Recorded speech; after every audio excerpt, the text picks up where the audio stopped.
My name is Emma Martinez, and I discovered something about my mother-in-law that changed everything.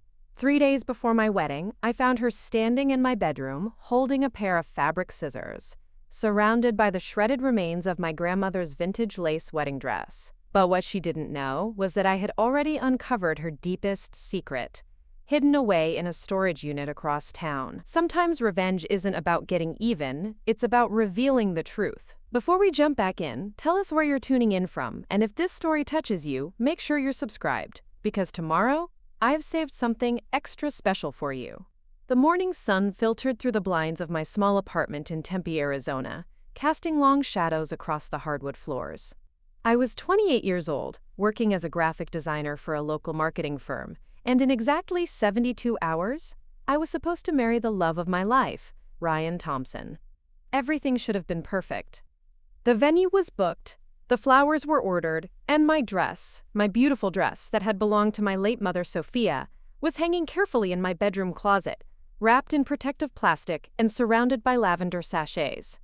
I remember that particular morning because it was the first time I truly understood what my mother meant when she used to tell me that some people smile with their mouths while their eyes tell a completely different story. I was sitting at my kitchen table, sipping coffee and going over the final wedding details, when my phone buzzed with a text from Linda Thompson, my soon-to-be mother-in-law. The message was simple enough. "Emma, dear, I'd love to stop by this morning to see how you're feeling about everything. Mother-daughter chat before the big day. I'll bring pastries from that little bakery you mentioned." I stared at the screen for a long moment. In the 8 months since Ryan and I had gotten engaged, Linda had never once suggested a mother-daughter chat.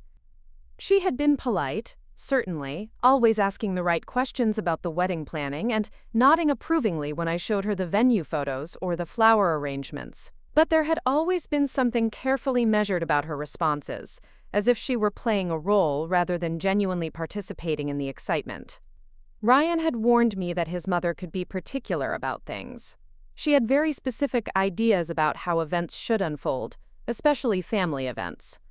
She had been a high school English teacher for 30 years before retiring, and she approached most situations with the same methodical precision she had once used to grade essays.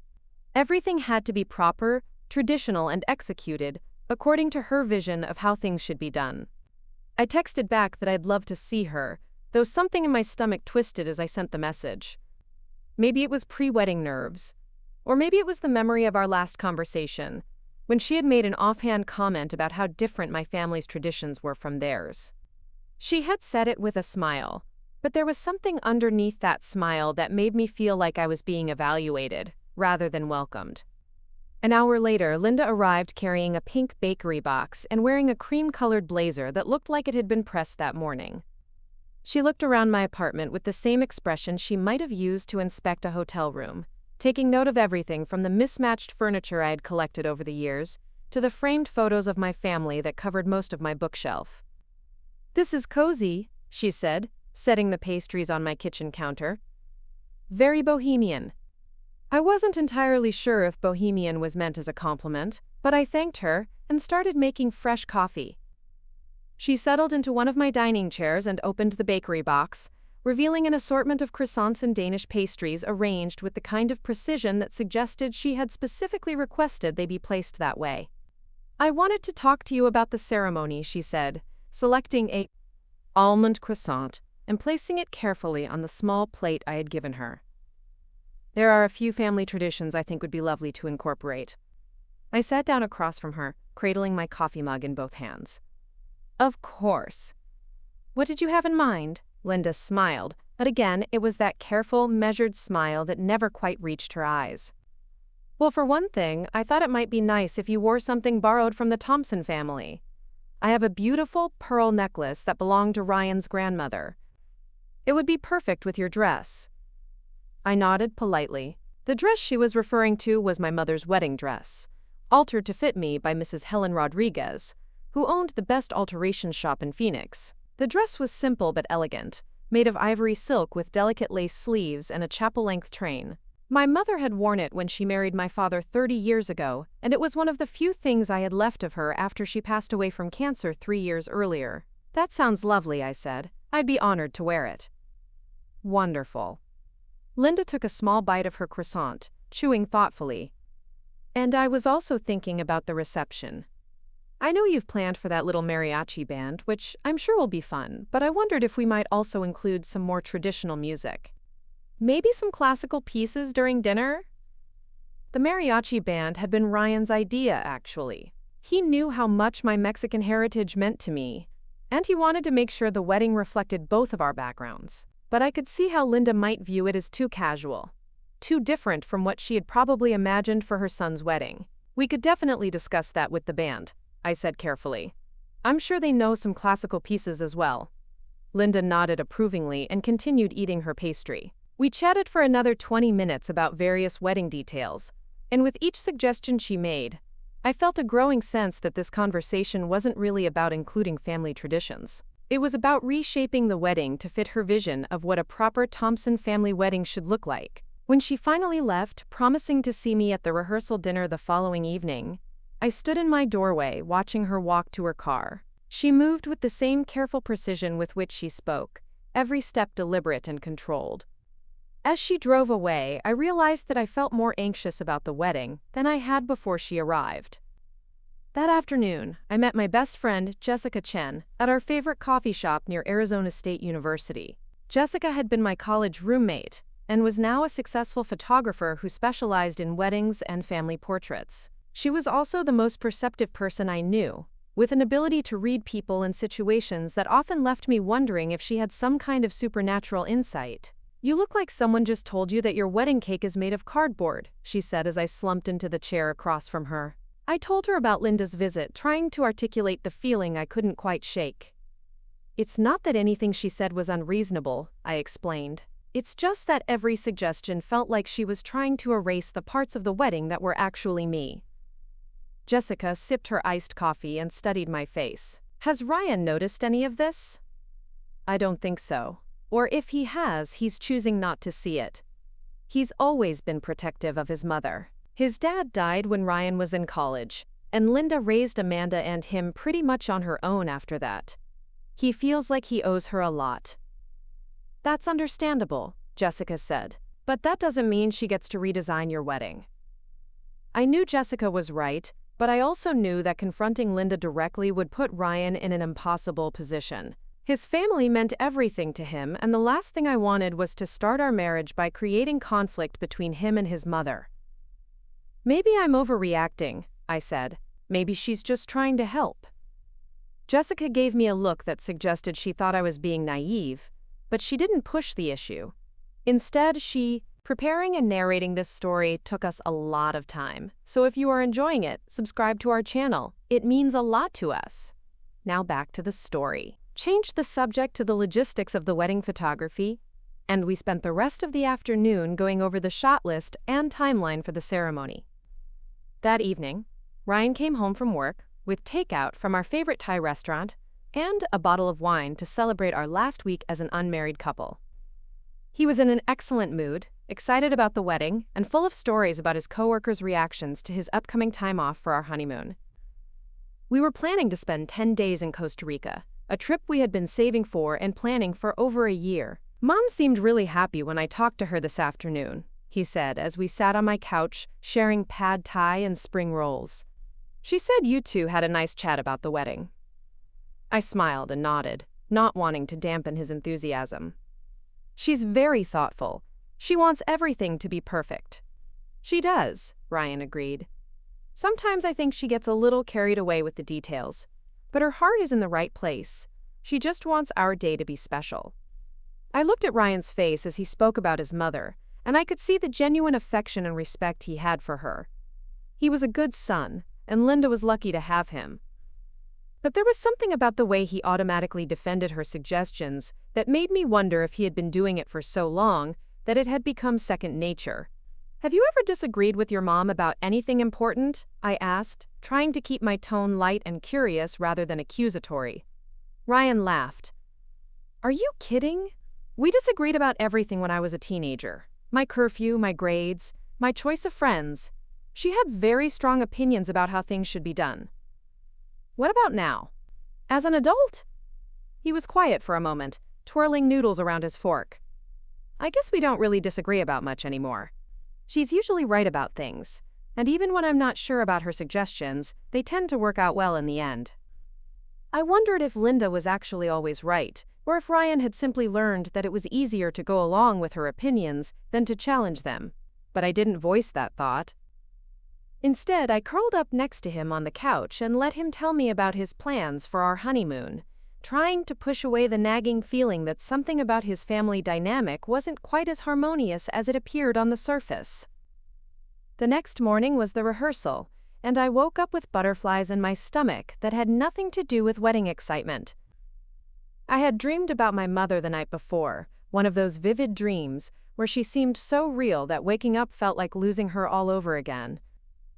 In the dream, she had been helping me get ready for the wedding, adjusting the lace sleeves of her dress and telling me stories about her own wedding day. My mother had been born in Guadalajara and had immigrated to the United States with her parents when she was 12 years old. She had met my father, a third-generation Mexican-American who worked as a mechanic at a community college in Phoenix, and they had built a life together that honored both their heritage and their American dreams. She had been proud of her culture but also proud of the opportunities that America had given her family. I knew that my mother would have loved Ryan. She would have appreciated his kindness, his work ethic, and the way he made me laugh. But I also knew that she would have had some choice words about anyone who tried to minimize or erase the Mexican traditions that were such an important part of who I was. The rehearsal was held at Desert Ridge Community Center, a beautiful venue with large windows that looked out onto the Sonoran Desert. This space was decorated with warm earth tones and southwestern art, and I had fallen in love with it the moment I saw it. It felt like Arizona, like home, and it seemed like the perfect place to begin our new life together. Linda arrived at the rehearsal wearing a navy blue dress and carrying a large tote bag that appeared to be full of wedding-related items. She greeted everyone warmly, hugging Ryan and Amanda and shaking hands with my father and my Aunt Maria, who had flown in from California to stand in for my mother during the ceremony. The rehearsal itself went smoothly. Our wedding planner, Carol Stevens, walked us through the processional and recessional, made sure everyone knew where to stand and when to move, and answered the dozens small questions that always seem to arise when you're trying to coordinate a group of people who have never performed these particular actions together. After the rehearsal, we all went to dinner at a nearby restaurant that specialized in Southwestern cuisine. I had chosen the venue partly because the food was excellent, and partly because I wanted Linda and David to experience some of the flavors that were important to my family. The restaurant served traditional Mexican dishes alongside more contemporary Southwestern fare, and I hoped it would be a good way to bridge the gap between our two families' culinary traditions. Linda was polite about the food, though I noticed that she ordered one of the milder chicken dishes and asked for the salsa on the side. She spent most of the dinner asking my father and Aunt Maria about their work and their families, and she seemed genuinely interested in their answers. But when the conversation turned to wedding traditions, I felt that familiar tension begin to build. "Emma was telling me about the mariachi band you've arranged," Linda said to my father. "How wonderful that you're including your family's musical traditions." My father smiled proudly. "Music is very important to our family. Emma's mother loved to dance, and we thought the mariachi band would be a beautiful way to honor her memory." "Of course," Linda said. "And I'm sure the guests will enjoy experiencing something new." Ryan and I were just discussing how we might also include some of the Thompson family traditions, perhaps some classical music during the dinner portion of the reception. I felt my Aunt Maria stiffen slightly beside me. She was my mother's younger sister, and she had inherited my mother's ability to read between the lines of what people were saying. I could tell that she was picking up on the same undercurrent that I had been sensing in my conversations with Linda. "That sounds like a nice addition," my father said diplomatically. "Emma and Ryan have done such a beautiful job of planning everything." "They have," Linda agreed. "Though of course, there are always little adjustments that can make things even more special." The conversation moved on to other topics, but I spent the rest of the dinner feeling like I was walking on eggshells. Every time Linda made a suggestion or offered an opinion, I found myself analyzing her words for hidden meanings and wondering if I was being oversensitive or if there really was something more deliberate happening. After dinner, as we were all saying our goodbyes in the restaurant parking lot, Linda pulled me aside for a private moment. "Emma, dear," she said, placing a hand on my arm. "I hope you know how happy David and I are to be welcoming you into our family. Ryan is our only son, and seeing him so happy means the world to us." "Thank you," I said. "That means a lot to me. I do hope you'll consider some of the suggestions I've made about the ceremony and reception. I know change can be difficult, but sometimes small adjustments can make such a big difference in how smoothly everything flows." There was something about the way she said the word change that made it sound like she was talking about something much more significant than wedding music or borrowed jewelry. I felt like she was asking me to change not just the details of the wedding, but fundamental aspects of who I was and where I came from. "I'll definitely think about everything we've discussed," I said carefully. Linda smiled and squeezed my arm. "Wonderful. I'm so looking forward to tomorrow. It's going to be a perfect day." As I drove home that night, I replayed the conversation in my mind, trying to understand what was really happening. Was Linda simply a perfectionist who wanted everything to go smoothly? Or was there something more calculated about her suggestions? And if there was something more going on, what exactly was she trying to achieve? I arrived home to find Ryan already in bed, reading a book about Costa Rican wildlife in preparation for our honeymoon. He looked up when I came into the bedroom, and I could see the happiness and excitement in his face. "How are you feeling?" he asked. "Ready for the big day?" I sat down on the edge of the bed and kicked off my shoes. "I think so. A little nervous, but mostly excited." "Me too," he said, setting his book aside and pulling me down next to him. "I can't believe we're actually getting married tomorrow." I curled up against his chest, listening to the steady rhythm of his heartbeat. In that moment, surrounded by his warmth and love, all of my concerns about Linda seemed distant and unimportant. Tomorrow, I would marry the man I loved, surrounded by our families and friends. Everything else could be worked out later. But as I lay there in the darkness, trying to fall asleep, I couldn't shake the feeling that tomorrow was going to bring more challenges than I had anticipated.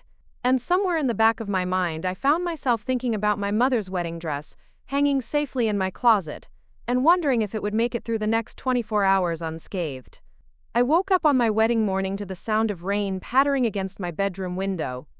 In Arizona, rain in October was considered good luck, but as I lay there listening to the gentle rhythm, all I could think about was how nothing had gone according to plan over the past few weeks. It started with small things that I initially dismissed as coincidences. The florist called 3 days ago to say that the white roses I had ordered for my bouquet were suddenly unavailable, but they had beautiful red roses that would be much more appropriate for a fall wedding. When I explained that white roses had been my mother's favorite flower and were specifically chosen to honor her memory, the florist seemed confused and mentioned that someone from the Thompson family had called to suggest the color change. Then there was the issue with the reception menu. I had worked with the caterer for months to create a menu that included both traditional American dishes and some of my family's favorite Mexican recipes.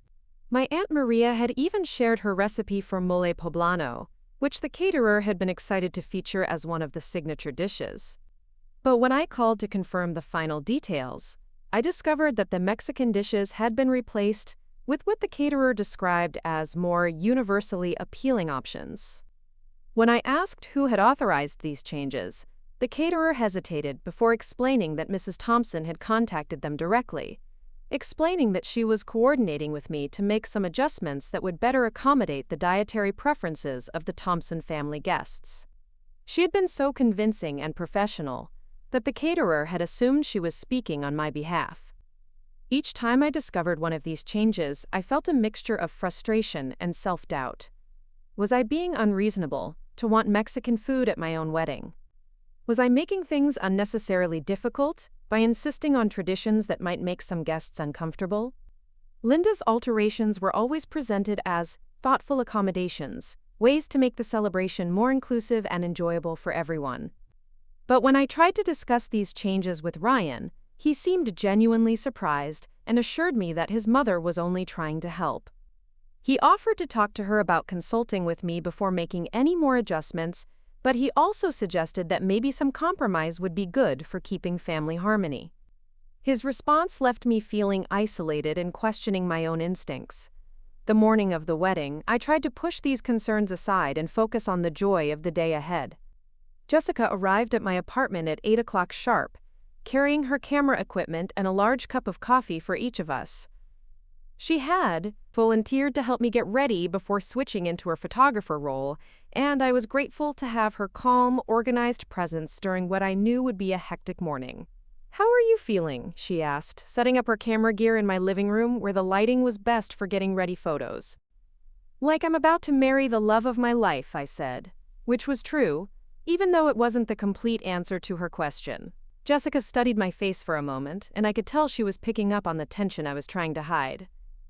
"And how are you feeling about everything else?" I told her about the flowers and the menu changes while she helped me with my makeup. As I recounted each incident, I could see Jessica's expression growing more serious. She had photographed dozens of weddings, and she had seen every possible variety of family drama and last-minute crisis. "Emma," she said, pausing in the middle of applying my mascara, "this isn't normal mother-of-the-groom behavior. This is someone systematically undermining your choices and then making you feel guilty for being upset about it." Hearing Jessica put words to what I had been feeling was both validating and terrifying. If she was right, then Linda's behavior wasn't just annoying or controlling, it was deliberately manipulative. And if that was true, then I had been naive to think that marriage would somehow resolve the underlying tension between us. "What should I do?" I asked. "The wedding is in 4 hours. Today, you focus on marrying Ryan," Jessica said firmly. "But after the honeymoon, you and Ryan need to have a serious conversation about boundaries. This pattern is only going to get worse if you don't address it now." We finished my makeup and moved on to my hair, which I was wearing in a simple updo that would showcase the delicate lace details on the back of my mother's dress. As Jessica worked, I found myself thinking about my mother and wishing she were there to give me advice. She had been a strong woman who had navigated her own share of difficult family relationships, and I knew she would have had some wisdom to offer about dealing with Linda's behavior. Around 10:30, there was a knock at my door. Through the peephole, I could see Linda standing in the hallway, holding what appeared to be a garment bag, and wearing an expression that was difficult to read. Jessica looked at me questioningly, and I shrugged, unsure of what Linda might want but knowing I couldn't avoid her. "Good morning, Emma," Linda said when I opened the door. She was dressed impeccably, as always, in a pale purple dress with matching shoes and a perfectly coordinated handbag. "I hope I'm not interrupting, but I wanted to stop by before I headed to the venue to get ready." "Of course," I said, stepping aside to let her in. "We were just finishing up my hair." Linda's eyes swept over my appearance approvingly, taking in my makeup and the silk robe I was wearing while getting ready. "You look lovely, dear. Very natural and fresh-faced." Something about the way she said natural made it sound like a gentle criticism rather than a compliment, but I thanked her anyway and introduced her to Jessica, who was packing up her makeup supplies. "I brought something for you," Linda said, holding up the garment bag. "I know we talked about you wearing my mother-in-law's pearl necklace, but I thought you might also like to consider this." She unzipped the garment bag to reveal a white silk scarf covered in an intricate pattern of small pearls and crystals. It was beautiful, clearly expensive, and completely wrong for my dress. The scarf was formal and ornate in a way that would compete with the simple elegance of my mother's gown. "It's gorgeous," I said honestly, "but I think it might be a bit much with my dress." "Oh, I don't think so," Linda said, lifting the scarf out of the garment bag and holding it up against my robe. "I think it would add just the right touch of sophistication. After all, this is the Thompson family wedding, and we want everything to reflect the appropriate level of elegance." There it was again, that subtle suggestion that my choices weren't quite refined enough, weren't quite right for a Thompson family event. Jessica caught my eye from across the room, and I could see her jaw tighten almost imperceptibly. "I appreciate the thought," I said carefully, "but I think I'd prefer to keep the accessories simple today."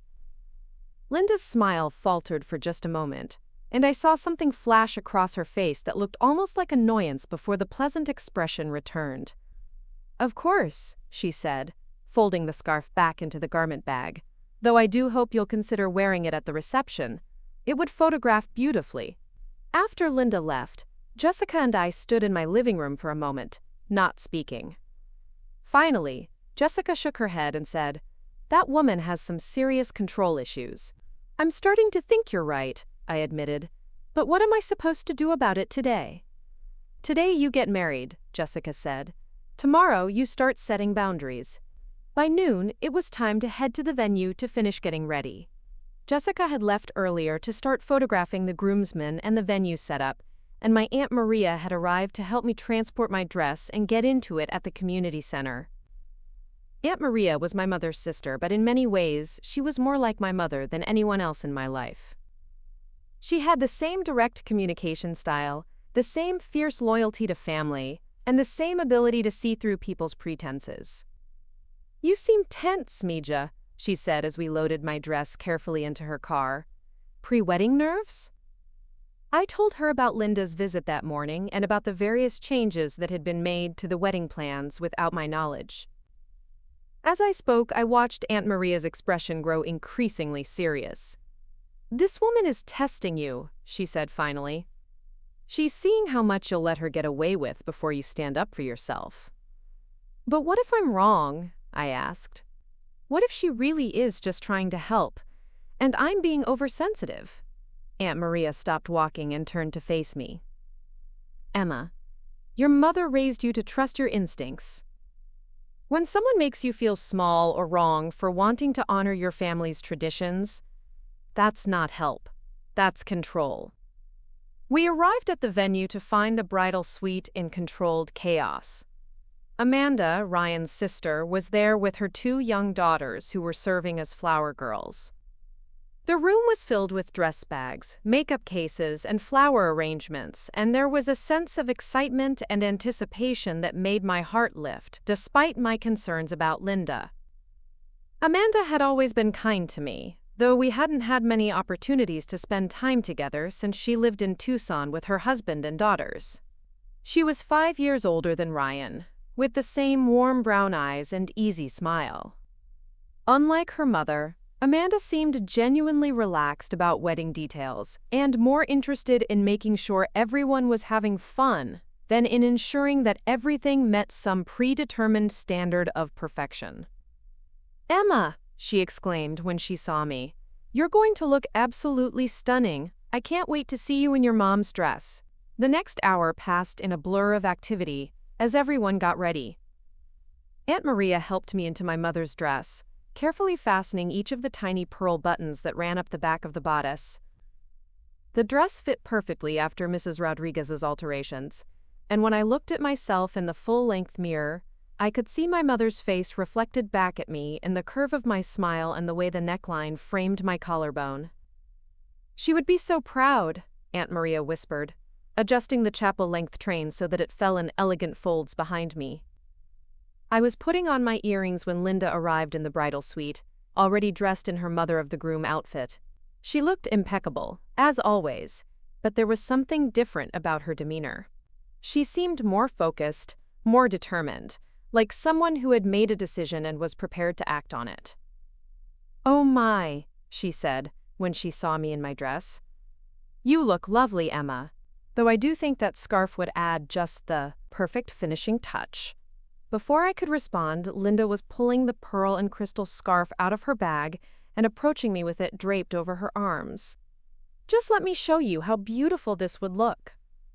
"Mrs. Thompson," Aunt Maria said firmly, stepping between Linda and me, "Emma has already decided on her accessories for today."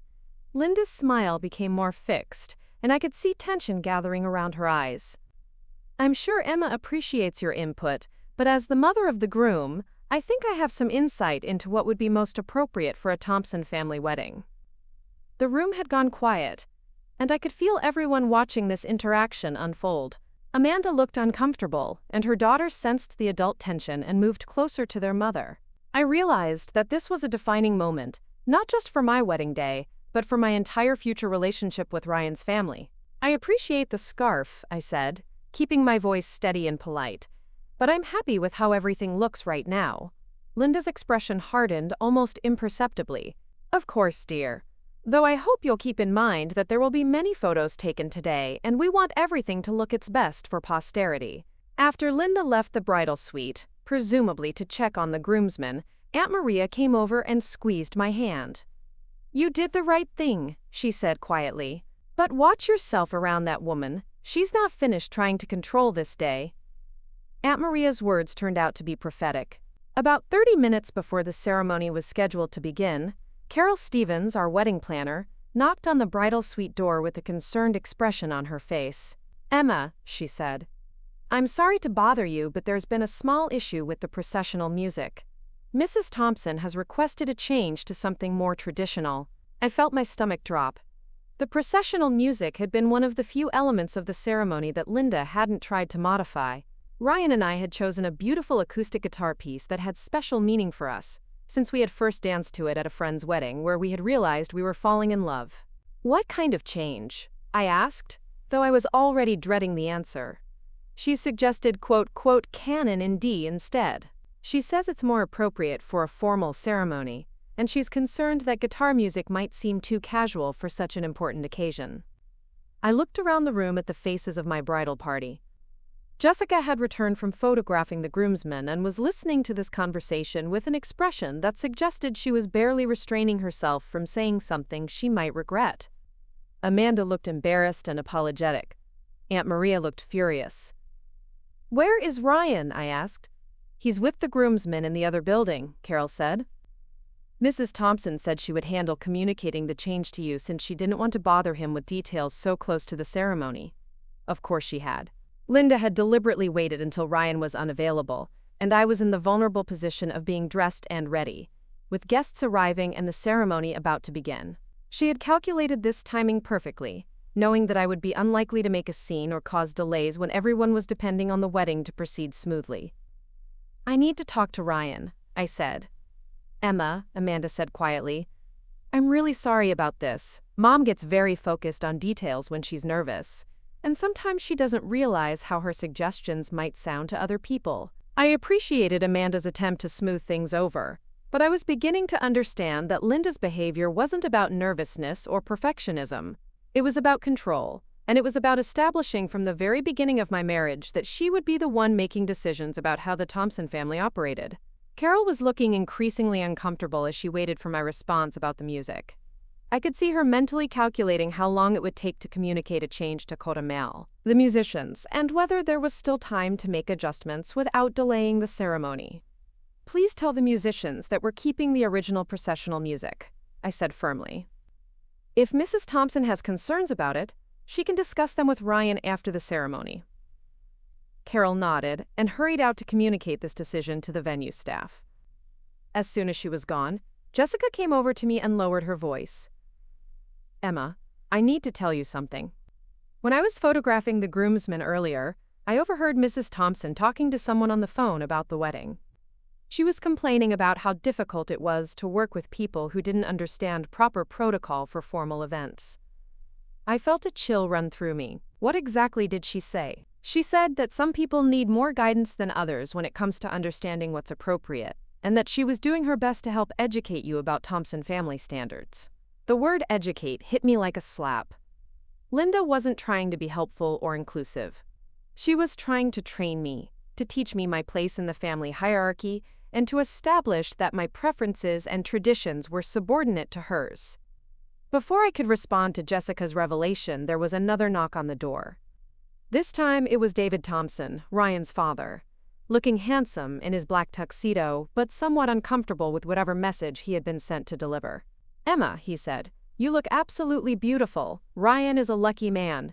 "Thank you, Mr. Thompson." David cleared his throat and shifted slightly, the way people do when they're about to say something they don't entirely agree with. "Linda asked me to check with you about the reception timeline. She's concerned that the mariachi band might go on for too long and thinks it might be better to limit their performance to just one set."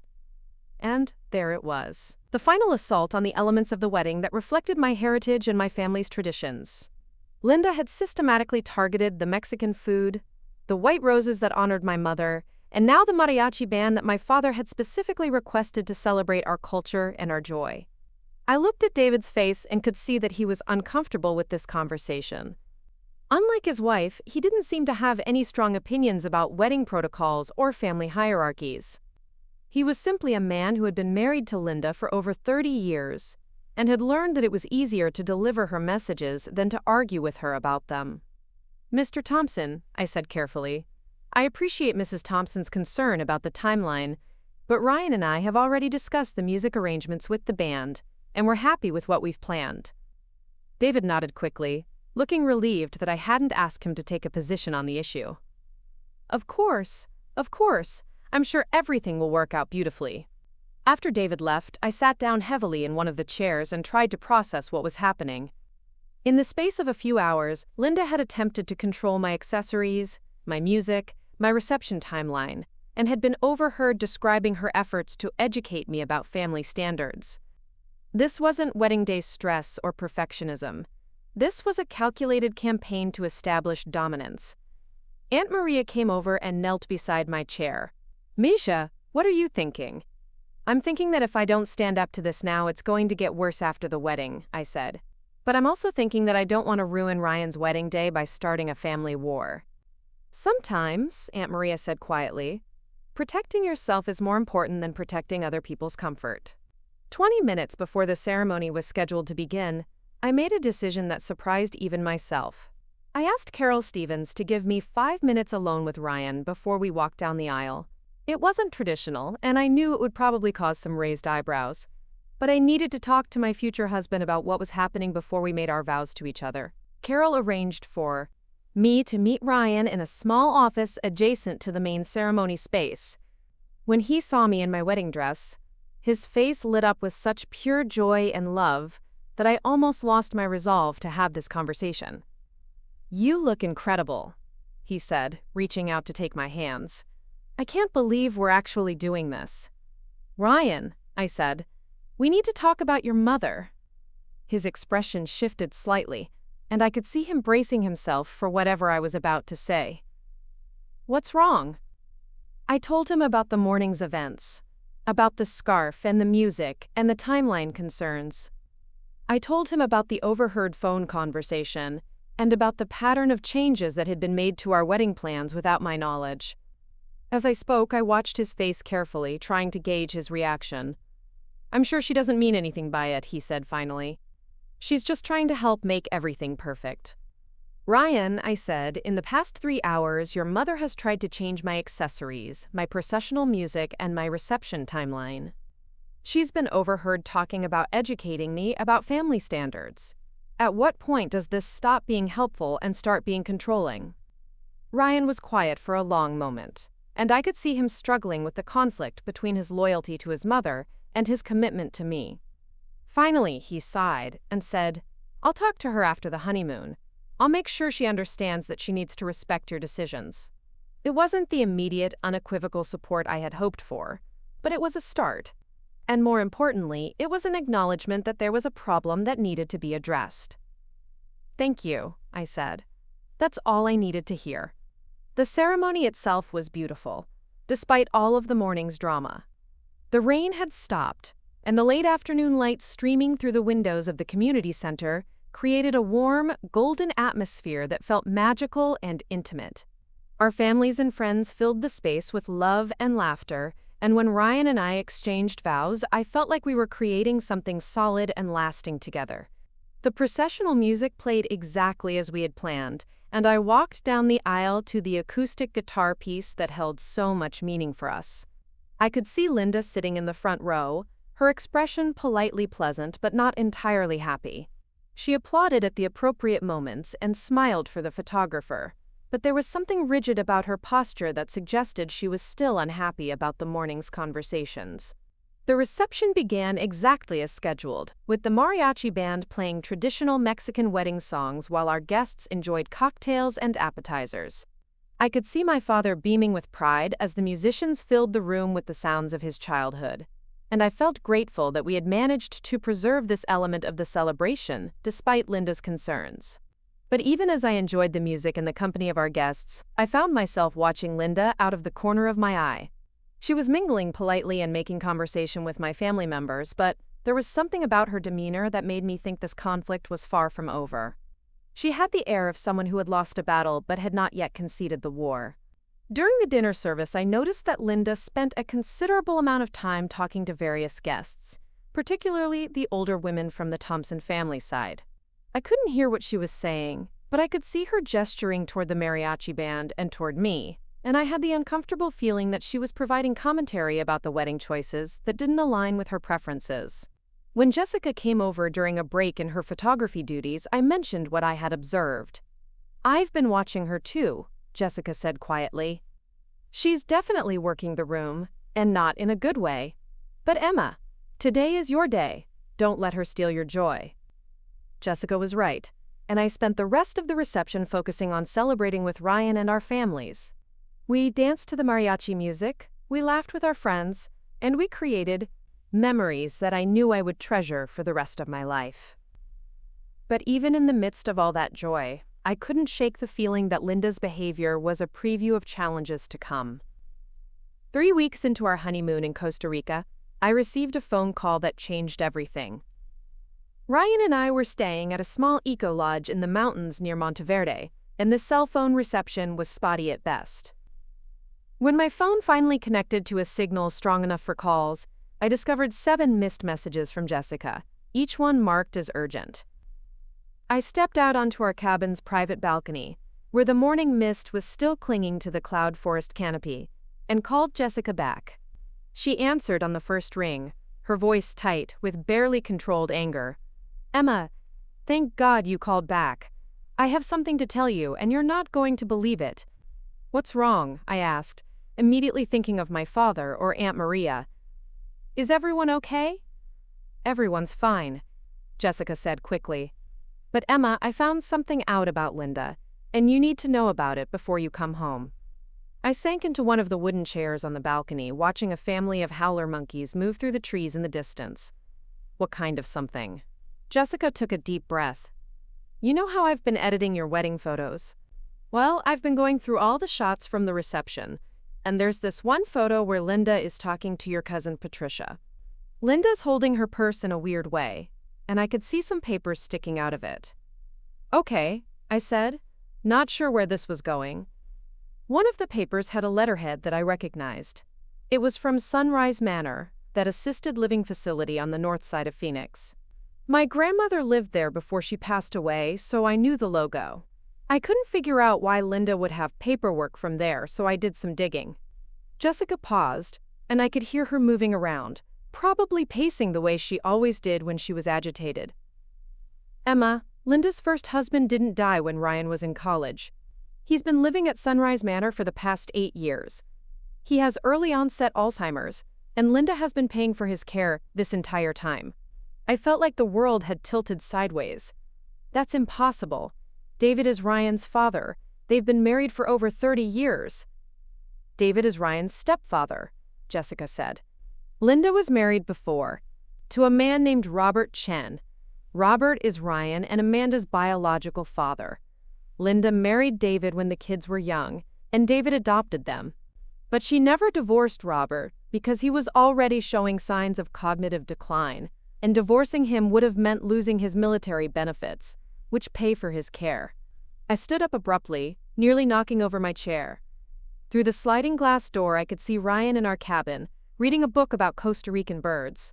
He had no idea that his entire understanding of his family history was about to be turned upside down. "Jessica, are you absolutely sure about this?" I spent 2 days confirming everything. I have a friend who works in medical records, and she helped me verify the information.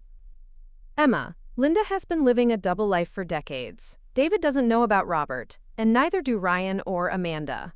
She's been managing Robert's care and paying his expenses, while maintaining the fiction that David is the kid's biological father." I sat back down heavily, trying to process this revelation. "Why are you telling me this? What does this have to do with me?"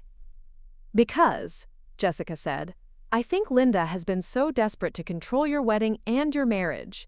because she's terrified that any disruption to the family's established narrative might expose her secret. She can't afford to have anyone digging too deeply into family history or asking too many questions about the past. The implications of what Jessica was telling me began to sink in.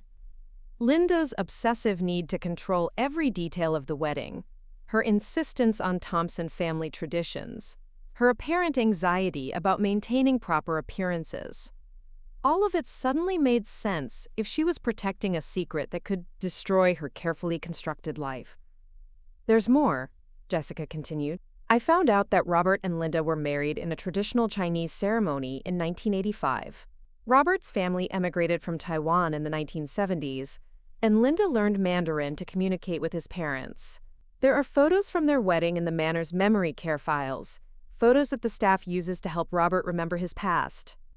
I thought about Linda's reaction to the Mexican elements of our wedding, her insistence on what she called appropriate traditions, her apparent discomfort with anything that didn't fit her vision of a proper American family celebration.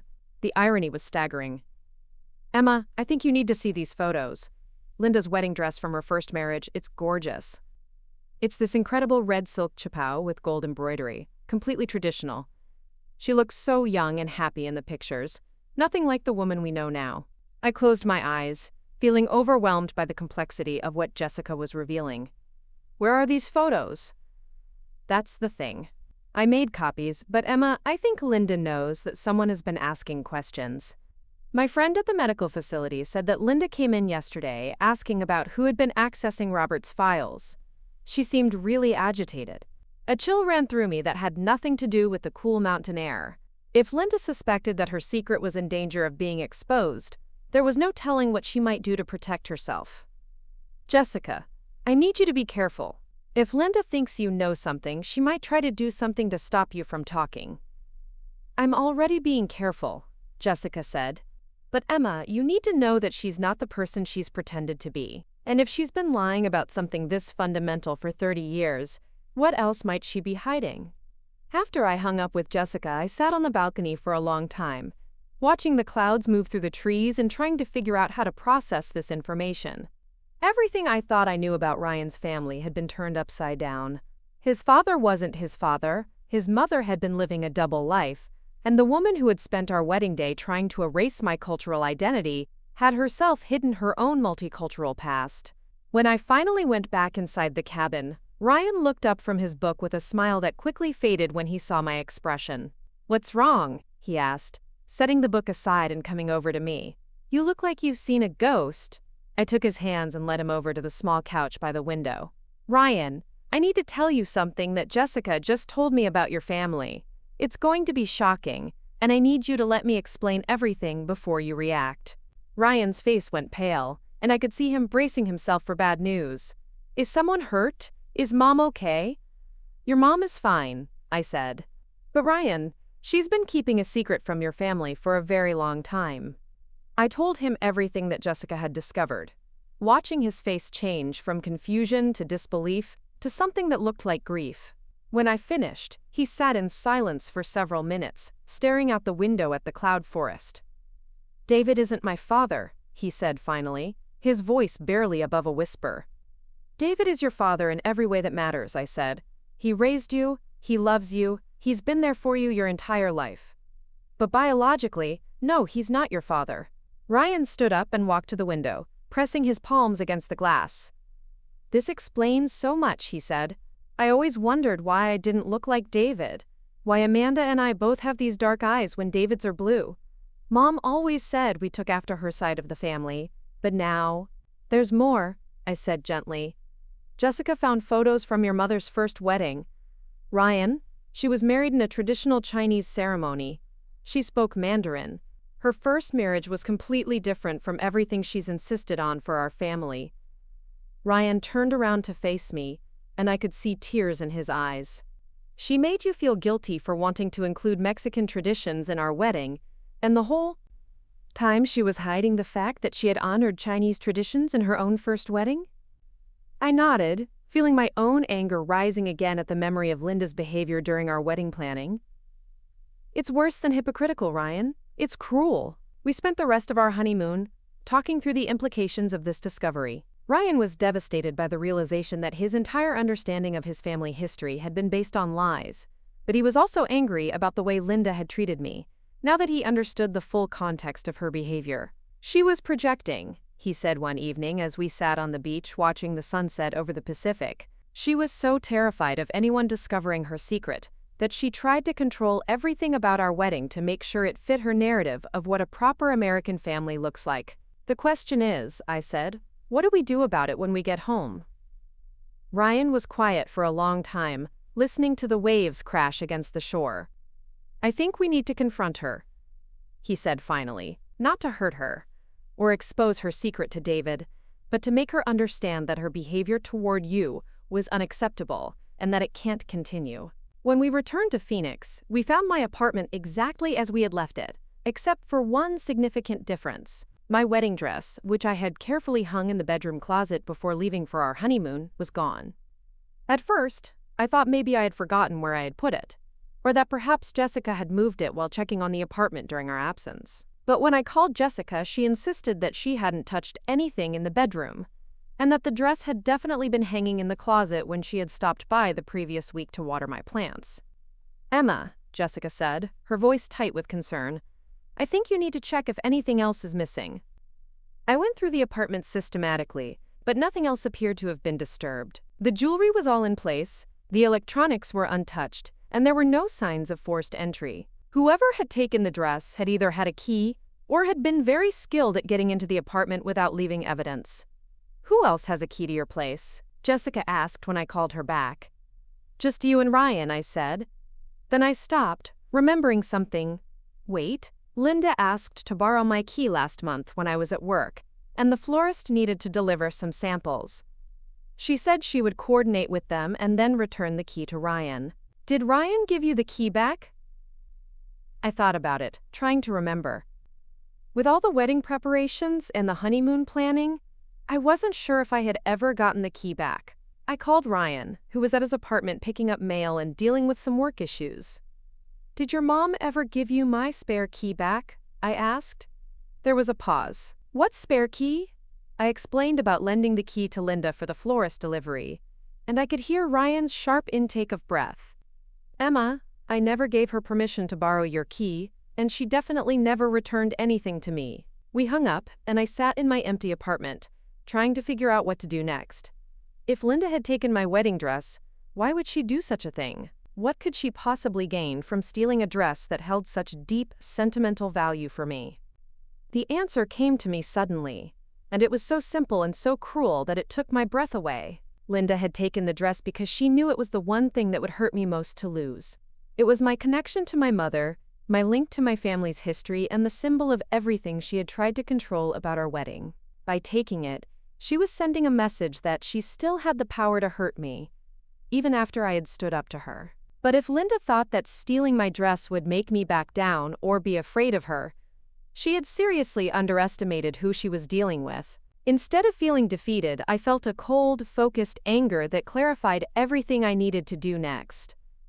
I called Jessica and asked her to meet me at my apartment with the copies of the photos she had found at Sunrise Manor.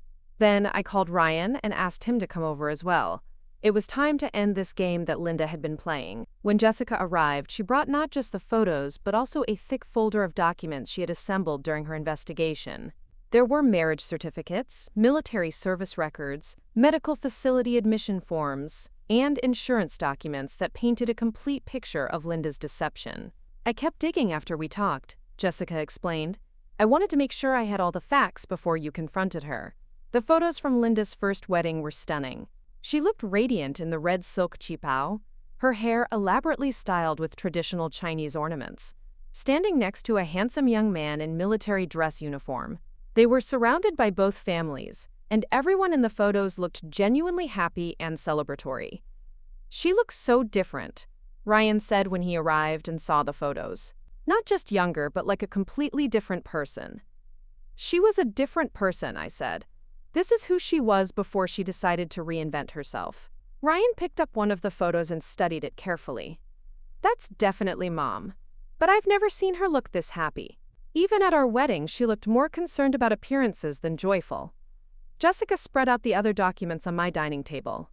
"Look at this," she said, pointing to an insurance form. "Linda has been Robert's primary caregiver and decision-maker for his medical care for 8 years. She's been managing his finances, coordinating his treatment, visiting him regularly. She's been essentially living 2 completely separate lives, which explains why she's so obsessed with controlling appearances and maintaining the fiction of the perfect traditional American family," I said. "She can't afford for anyone to start asking questions about the past or looking too closely at family history." Ryan sat down heavily in one of my dining chairs. "Do you think David knows any of this?" "I doubt it," Jessica said. "I did some research on David too, and everything about his life suggests that he believes he's Ryan's biological father and that he's been married to Linda since the early 1980s. He probably thinks Robert never existed." I looked at the photos again, focusing on Linda's face. The woman in these pictures looked genuinely happy, in love, proud of her heritage and her husband's heritage. It was heartbreaking to think about what had happened to turn that joyful young woman into someone who would steal a wedding dress out of spite. "We need to get my dress back," I said, "and we need to make sure Linda understands that this kind of behavior is never going to be acceptable again." "How do we do that without destroying David and exposing her secret?" Ryan asked. It was a good question. As angry as I was with Linda, I didn't want to hurt David, who was an innocent victim in this situation. And despite everything Linda had done, I could understand why she had made the choices she had. Caring for a spouse with Alzheimer's while trying to build a new life with someone else was an impossible situation with no good solutions. "We confront her privately," I said. "We let her know that we know the truth, and we give her a chance to return the dress and change her behavior before we consider any other options."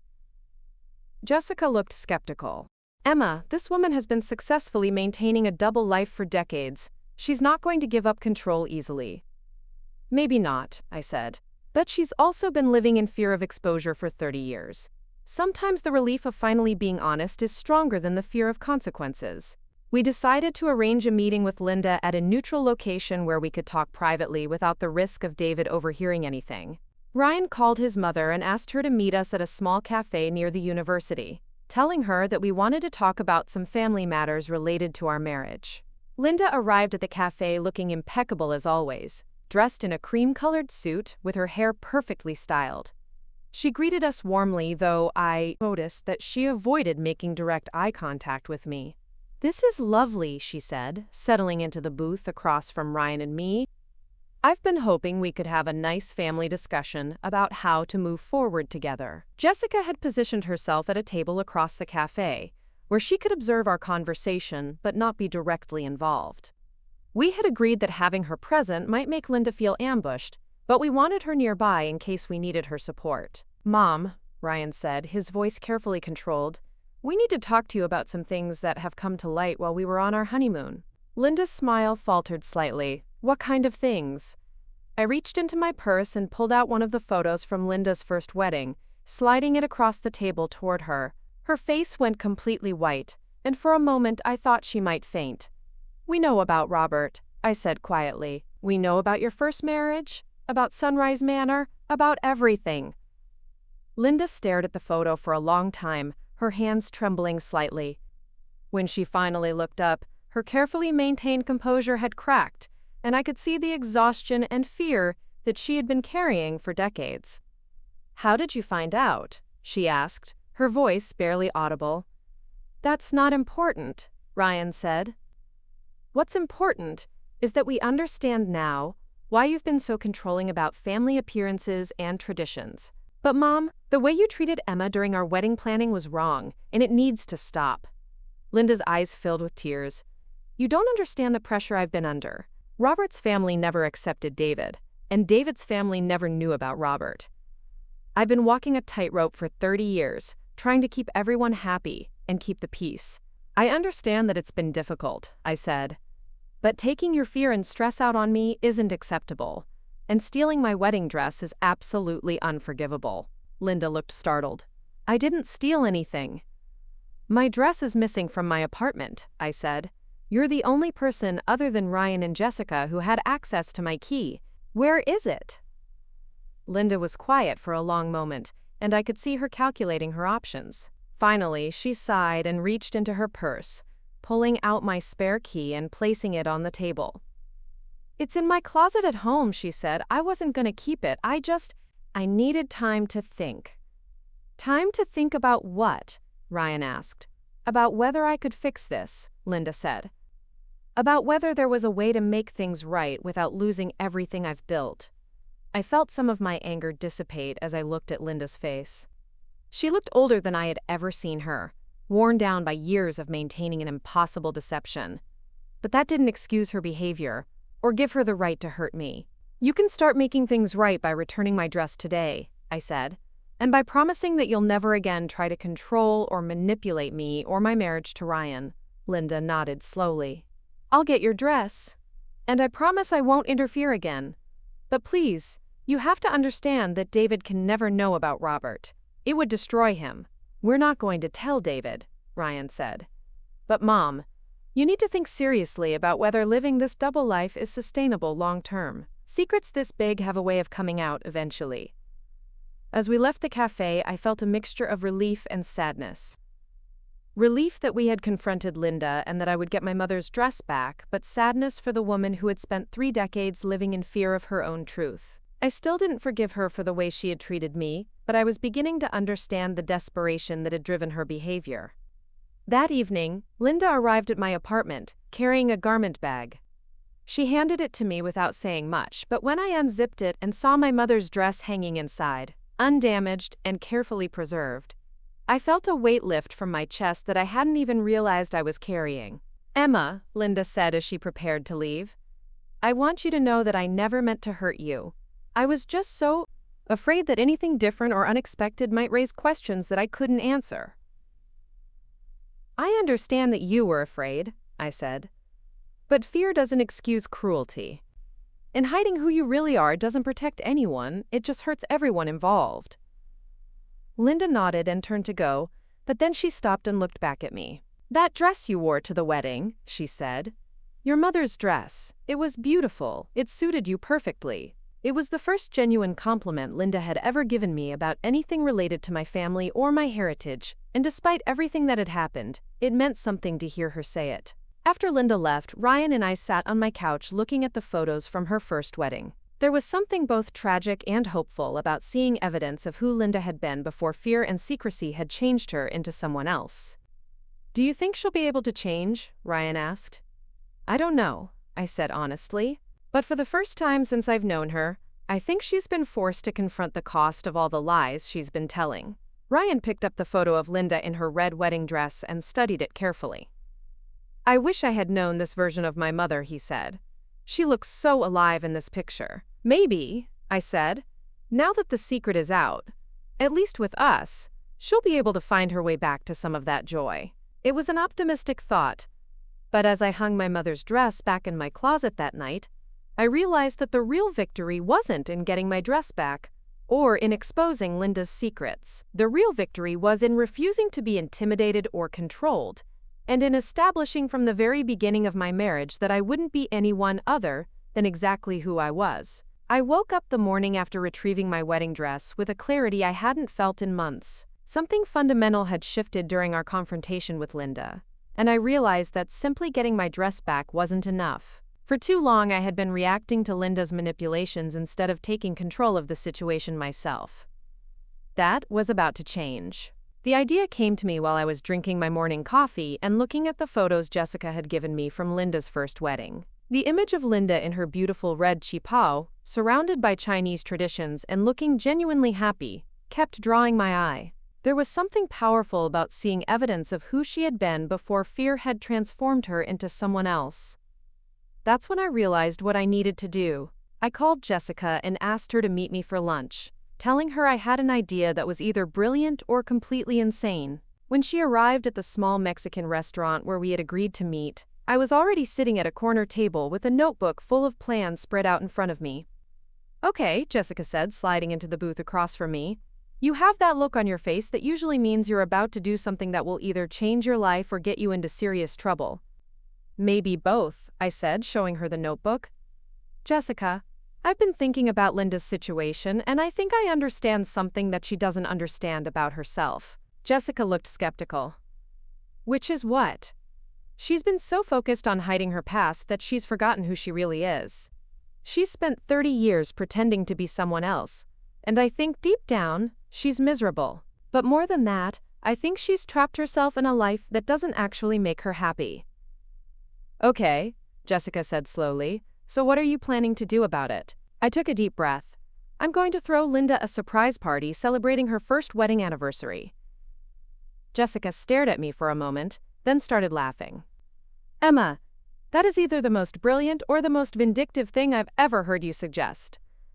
I can't figure out which. It's not vindictive, I said, though I wasn't entirely sure that was true. Think about it. Linda has been living in fear of exposure for 30 years. She's been so afraid of people finding out about Robert and her first marriage that she's completely cut herself off from that part of her identity. But what if instead of hiding it, we celebrated it? Jessica's expression grew more serious as she considered what I was saying. Emma, that could backfire spectacularly. What if Linda sees this as an attack? What if she thinks you're trying to humiliate her or expose her secret to David? That's why it has to be done carefully, I said. We invite only people who already know about Robert, or people who Linda chooses to tell. We make it clear that this is about honoring a part of her life that she's been forced to hide, not about exposing her or causing her pain. Jessica was quiet for a moment, studying my notebook. Who exactly would you invite to this party? Robert, if his condition allows it. Some of his family members who might still be in touch with Linda. Maybe some old friends from when she was married to him. People who knew and loved the woman she was before she felt like she had to hide. And the point would be what, exactly? I closed my notebook and leaned forward. The point would be to show Linda that she doesn't have to choose between her past and her present. That she can honor Robert and their marriage while still loving David and the life they've built together. That keeping secrets isn't the only way to protect the people she cares about. Jessica picked up her menu and started reading it, which was always what she did when she was thinking through a complicated problem. Finally, she looked up at me with a mixture of admiration and concern. Emma, this is either going to heal something that's been broken in Linda for decades, or it's going to destroy your relationship with Ryan's family permanently. Are you prepared for either outcome? I thought about that question seriously. Was I prepared for the possibility that Linda would see this gesture as an attack and retaliate even more severely? Was I prepared for the possibility that David might find out about Robert and feel betrayed? Was I prepared for the possibility that this plan might backfire and cause pain for everyone involved?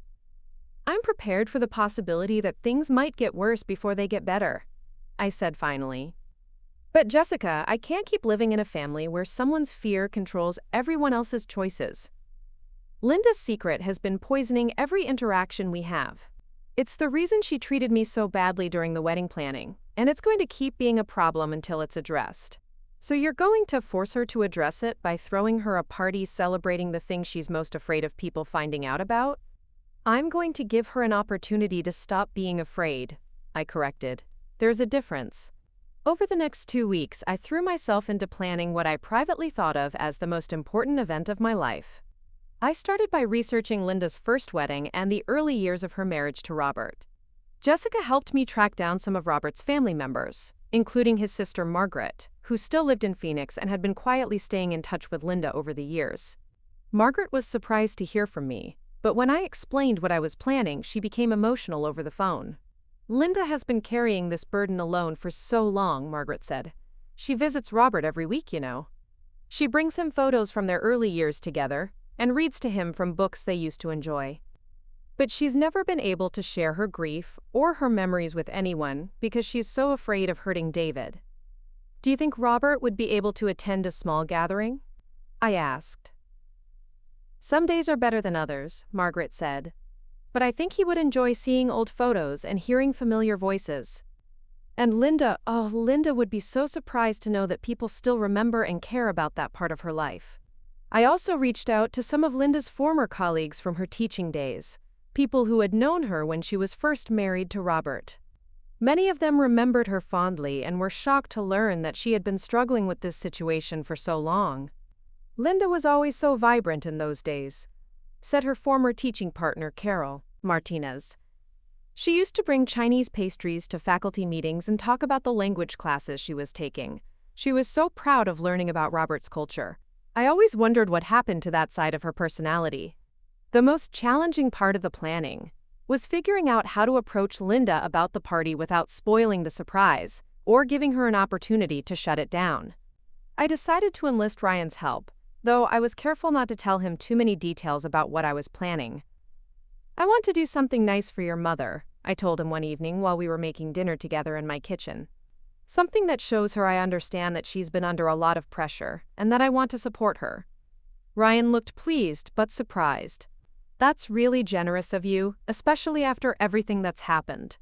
I think your mother and I got off on the wrong foot because we were both protecting things that felt important to us," I said. "But maybe there's a way for us to understand each other better." Ryan agreed to help me arrange a time when Linda would be available for what I told him was a small family gathering. We decided on a Saturday afternoon at my apartment, which would allow me to control the environment and ensure that David wouldn't accidentally walk in on something he wasn't prepared to see. The morning of the party, I woke up with a mixture of excitement and terror. I had spent weeks planning every detail, but I still wasn't sure how Linda would react when she realized what was happening. Jessica arrived early to help me set up, bringing flowers and Chinese tea and a selection of foods that we thought Robert might remember and enjoy. "Are you nervous?" Jessica asked as we arranged photos from Linda's first wedding around my living room. "Terrified," I admitted, "but I think that means I'm doing something important." Margaret arrived with Robert around noon. I had been worried about how he would handle being in an unfamiliar environment, but he seemed calm and alert. He was a small, dignified man with kind eyes, and when he saw the photos of his wedding to Linda, he smiled and said her name clearly. "Linda," he said, picking up one of the photos and studying it carefully. "My beautiful Linda." Margaret squeezed my hand. "He's having a good day," she whispered. "He definitely remembers her." The other guests began arriving around 1 o'clock. There were 6 people in total, not including Jessica and me. Robert and Margaret, Carol Martinez and another former teaching colleague, and 2 of Robert's cousins who had driven down from Flagstaff for the occasion. Everyone seemed genuinely excited to be there and curious about how Linda would react.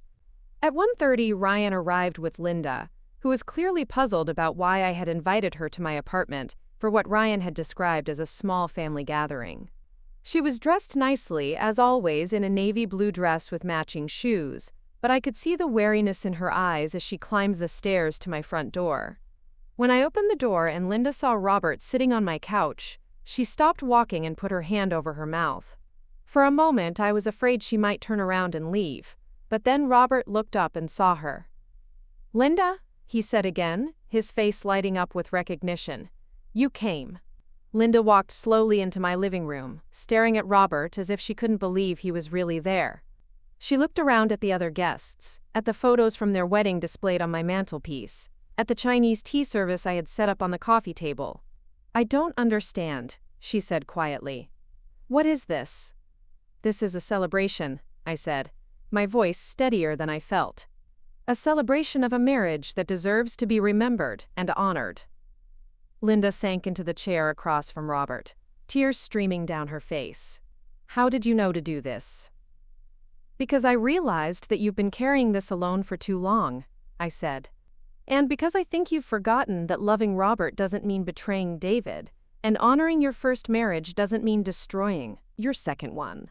For the next 2 hours, Linda's old friends and Robert's family shared memories of the early years of their marriage. They talked about Linda's enthusiasm for learning Mandarin, about the beautiful dinner party she used to host where she would serve both American and Chinese dishes, about the way she and Robert used to laugh together over cultural misunderstandings and language mix-ups. Linda listened to these stories with an expression of wonder, as if she were hearing about someone else's life. Occasionally, she would add her own memories, tentatively at first, but with growing confidence as she realized that everyone in the room loved and supported both her and Robert. "I had forgotten how happy we were," she said at one point, looking at a photo of herself and Robert on their honeymoon in Taiwan. "I've been so focused on protecting everyone from the pain of the situation that I forgot there was also joy worth remembering.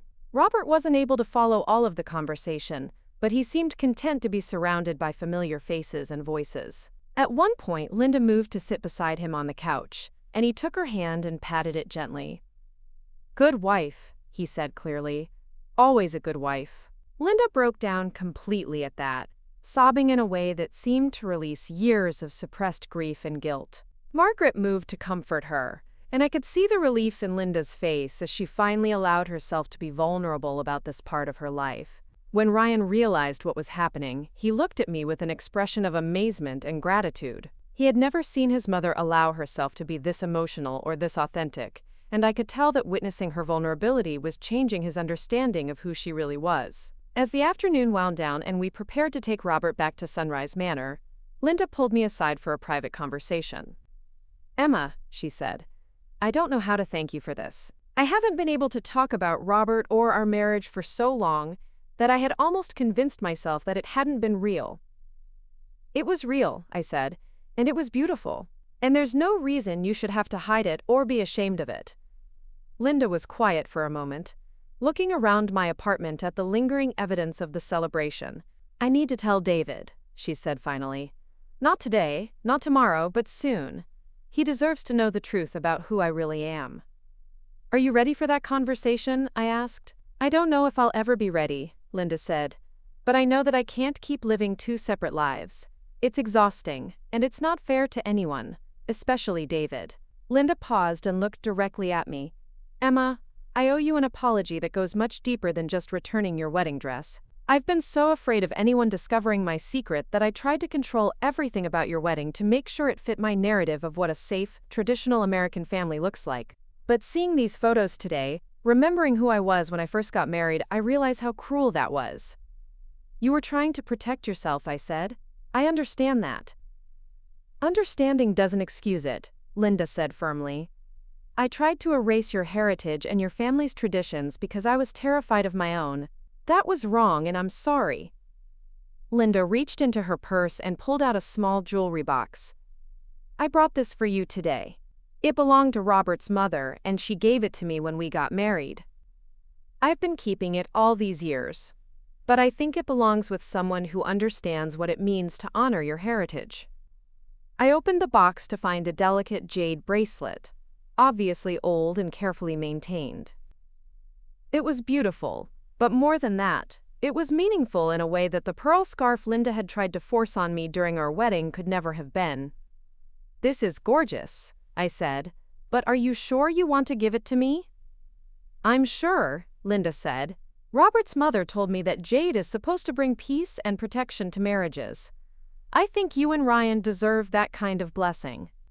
As the guests prepared to leave, I noticed that Linda spent several extra minutes with Robert, talking quietly to him and showing him more photos from their early years together. I couldn't hear what she was saying, but I could see that she was no longer afraid to be seen caring for him or acknowledging their relationship. Margaret thanked me repeatedly as she helped Robert to the car. "You've given Linda something I've been trying to give her for years," she said. "Permission to stop being ashamed of loving my brother." After everyone had left, Ryan and I sat in my living room, surrounded by the remnants of the party. I was exhausted, but exhilarated, feeling like something significant had shifted not just for Linda but for our entire family dynamic. "I can't believe you did that," Ryan said, shaking his head in amazement. "When you said you wanted to do something nice for my mother, I was expecting maybe a dinner invitation or a thoughtful card. I never imagined anything like this." "Did you mind that I didn't tell you the whole plan?" I asked. "Are you kidding? I'm grateful that you didn't tell me. I would have been too nervous to help if I had known what you were planning." Ryan was quiet for a moment. "Emma, watching my mother today, seeing her be vulnerable and authentic in a way I've never seen before, it made me realize how much pain she's been carrying all these years. Do you think David will be able to handle the truth when she tells him?" Ryan considered this carefully. "I think David loves my mother enough to understand why she made the choices she did. And honestly, I think he's probably sensed that she was keeping something from him. This might actually bring them closer together." 3 days later, Linda called to tell us that she had spoken with David about Robert and their first marriage. The conversation had been difficult, but David had been more understanding than Linda had dared to hope. He said he always wondered why I seemed so sad sometimes, especially around our anniversary, Linda told me over the phone. He said he's grateful that I trusted him enough to finally tell him the truth. "How are you feeling about everything?" I asked. "Lighter," Linda said without hesitation. "For the first time in 30 years, I feel like I can breathe. I don't have to constantly monitor everything I say or worry about accidentally revealing something that would destroy my family." Linda paused, and I could hear her taking a deep breath. "Emma, I want you to know that I'll never interfere with your marriage or try to control your choices again. What you did for me this weekend, it showed me something about the kind of person you are and about the kind of family member you want to be. I hope I can learn to be that kind of family member too." "We're all learning," I said, "but I think we're going to be okay." Over the following weeks, I watched Linda transform in small but significant ways. She started wearing the jade bracelet that had belonged to Robert's mother, something she admitted she had kept hidden in a jewelry box for decades.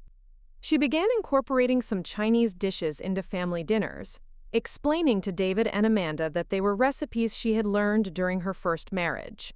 Most importantly, she stopped trying to control every detail of family gatherings and celebrations. When Amanda announced that she was planning a birthday party for one of her daughters and wanted to include some of her husband's Mexican traditions, Linda enthusiastically offered to help research recipes and decorations. "It's like she's remembered that different doesn't mean wrong," Ryan observed after a family dinner where Linda had served both American and Chinese dishes and had asked thoughtful questions about my Aunt Maria's tamale recipe. The real test came a month later, when Ryan and I decided to renew our vows on our first anniversary. We wanted to have a small ceremony that better reflected both of our heritages, incorporating the Mexican traditions that had been diminished during our original wedding planning. When I told Linda about our plans, I held my breath, waiting to see if she would try to influence our choices or suggest modifications that would make the ceremony more traditionally American.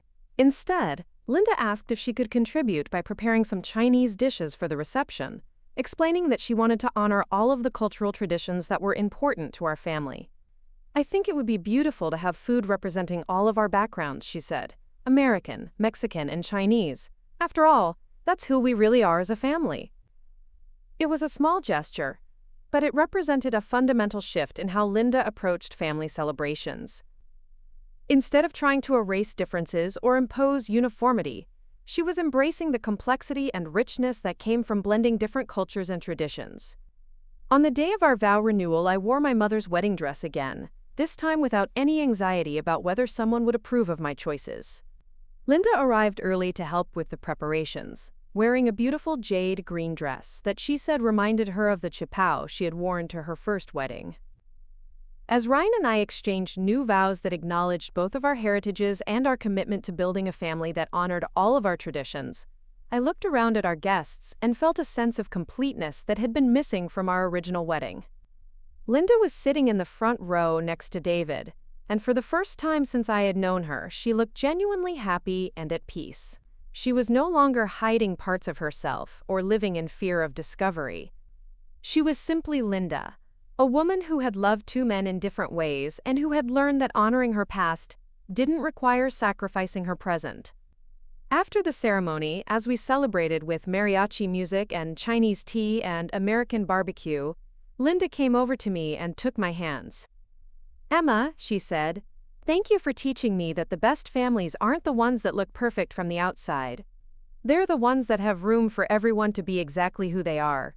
It was the truest thing Linda had ever said to me, and as I looked around at our wonderfully complicated, multicultural, perfectly imperfect family celebration, I knew that we had finally found our way to something real and lasting.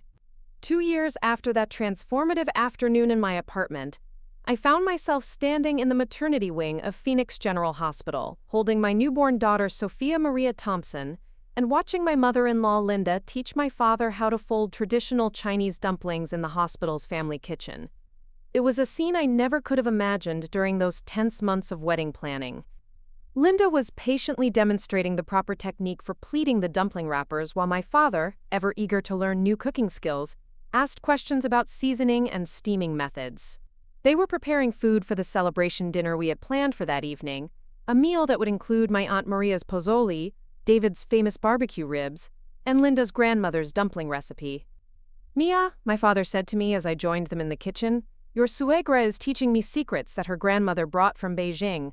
This is better than any cooking class." Linda laughed, a sound that had become much more frequent over the past 2 years. "Roberto, you're a natural at this. Sofia is going to grow up eating the best fusion cuisine in Phoenix." The ease between them was remarkable, considering that 2 years earlier, Linda had barely been able to acknowledge my father's existence without looking uncomfortable. Now they chatted easily about everything from cooking techniques to gardening methods, bonding over their shared love for their grandchildren and their appreciation for each other's cultural knowledge. Baby Sofia stirred in my arms, and Linda immediately came over to peek at her granddaughter's face. "She has your mother's nose," Linda said softly, "and those beautiful dark eyes from both sides of the family." It was Linda who had suggested that Ryan and I name our daughter Sofia in honor of my mother. She had made the suggestion during one of our regular Sunday dinners, explaining that she thought it was important for children to carry forward the names and memories of the strong women who had come before them. "Names are how we keep our ancestors alive in our daily lives," she had said. Sofia was a remarkable woman, and her granddaughter should know that legacy. The suggestion had meant everything to me, but it had also been one of many small gestures that demonstrated how fundamentally Linda had changed since that afternoon, when I had surprised her with the celebration of her first marriage. The woman who had once tried to erase my cultural identity from our wedding was now actively encouraging us to honor and preserve our family's diverse heritage. This transformation hadn't happened overnight. In the months following our confrontation and the subsequent party, Linda had gone through what could only be described as a period of rediscovering herself. She had started seeing a therapist who specialized in helping people process complicated grief and family secrets. She had also begun visiting Robert more frequently, sometimes bringing David with her so that he could meet and understand the man who had been such an important part of Linda's life. The relationship between Linda and David had actually grown stronger after she had revealed the truth about Robert. David later told Ryan that he had always sensed that Linda was carrying some kind of emotional burden, and learning about Robert had helped him understand her occasional melancholy and her intense need for control. "I wish she had trusted me with this years ago," David had said, "not because I would have changed anything about our life together, but because she shouldn't have had to carry that weight alone." David had even accompanied Linda to some of her visits with Robert, and he had developed his own relationship with Margaret and other members of Robert's family. It was unusual, certainly, but it had created a kind of extended family network that honored both of Linda's marriages, without diminishing either one. The changes in Linda had rippled out to affect our entire family dynamic. Amanda had been the most surprised by her mother's transformation, confessing to me that she had never seen Linda so relaxed and authentic. "Growing up, Mom always seemed like she was performing the role of the perfect wife and mother," Amanda had told me during one of our sister-in-law coffee dates. "I never realized how much energy that was taking from her. Now she seems like she can actually enjoy being with us, instead of constantly worrying about whether everything looks right." This new version of Linda had embraced her role as grandmother with enthusiasm and creativity.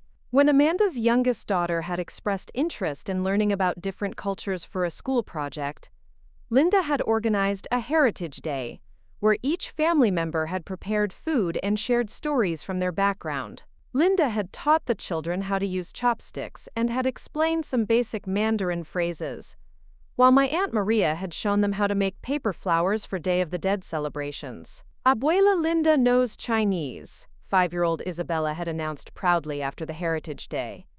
"She taught me how to say hello and beautiful and I love you."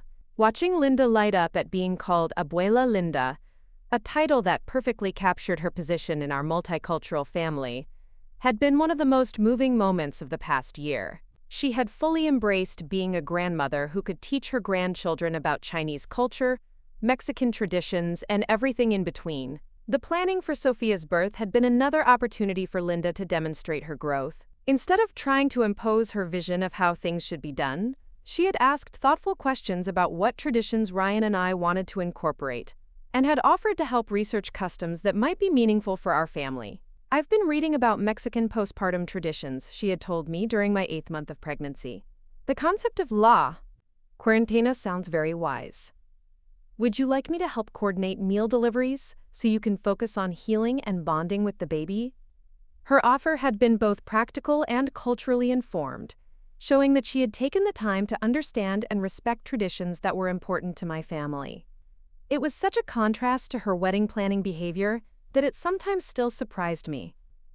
Linda had also insisted on learning about Chinese postpartum practices, explaining that she wanted to be able to share those traditions with Sofia as well. She had contacted some of Robert's relatives to ask about traditional foods and customs that might be beneficial during my recovery period. I realize I lost touch with so much of what I learned during my first marriage, she had explained. But now I want to reclaim that knowledge so I can pass it on to Sofia. She should know about all of her heritage, not just the parts that felt safe to acknowledge. The hospital room where we were staying had become a testament to our family's evolution. There were flowers from David's garden, Mexican prayer candles from my Aunt Maria, Chinese red decorations for good luck from Margaret and Robert's family, and American baby gifts from our friends and colleagues. Instead of feeling chaotic or mismatched, the combination felt rich and complete. Ryan had been amazed by his mother's transformation, but he had also grown into his role as someone who could bridge different family cultures and expectations.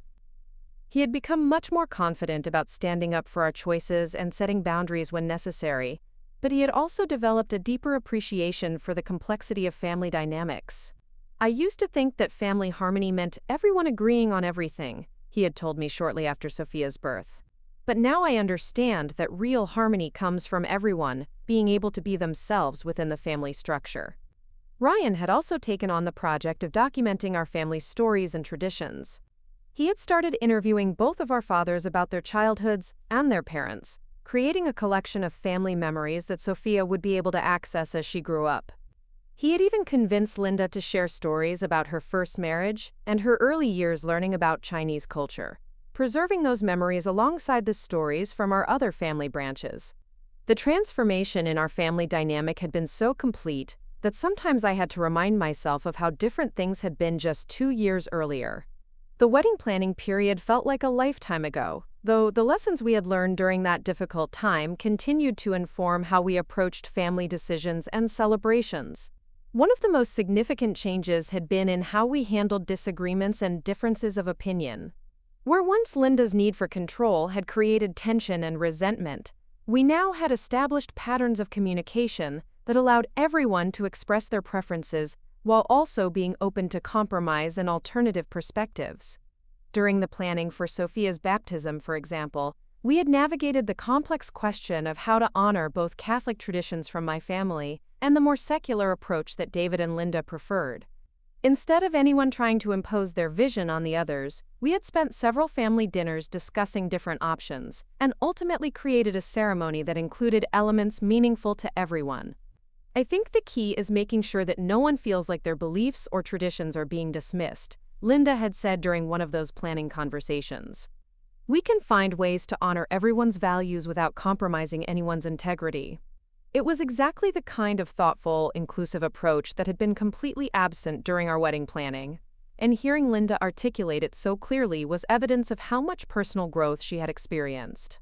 The baptism ceremony itself had been beautiful, held at the small Catholic church where my parents had been married, with a reception afterward at David and Linda's house that featured food and decorations representing all of our cultural backgrounds. Linda had spent weeks learning traditional Mexican recipes from my Aunt Maria, while also preparing Chinese dishes that she wanted to share with our extended family. I want Sofia to grow up seeing that celebration doesn't mean choosing one tradition over another, Linda had explained while we were setting up for the reception. She should know that she can honor all parts of her heritage simultaneously. The ease with which Linda now navigated multicultural celebrations was remarkable, especially considering her initial resistance to anything that didn't fit her narrow definition of appropriate family traditions. But it was also evidence of how much energy she had been putting into understanding and appreciating the diverse backgrounds that made up our extended family. Linda had even started taking Spanish lessons, explaining that she wanted to be able to communicate more effectively with some of my older relatives who were more comfortable speaking in Spanish than in English. She had also resumed studying Mandarin, something she had abandoned after Robert's diagnosis but was now pursuing again with renewed enthusiasm. I realized that I gave up so much of what I had learned about Chinese culture when Robert became ill.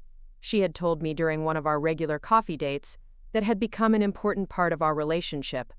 I was so focused on protecting David from feeling threatened that I threw away years of language study and cultural knowledge. I don't want to make that mistake again.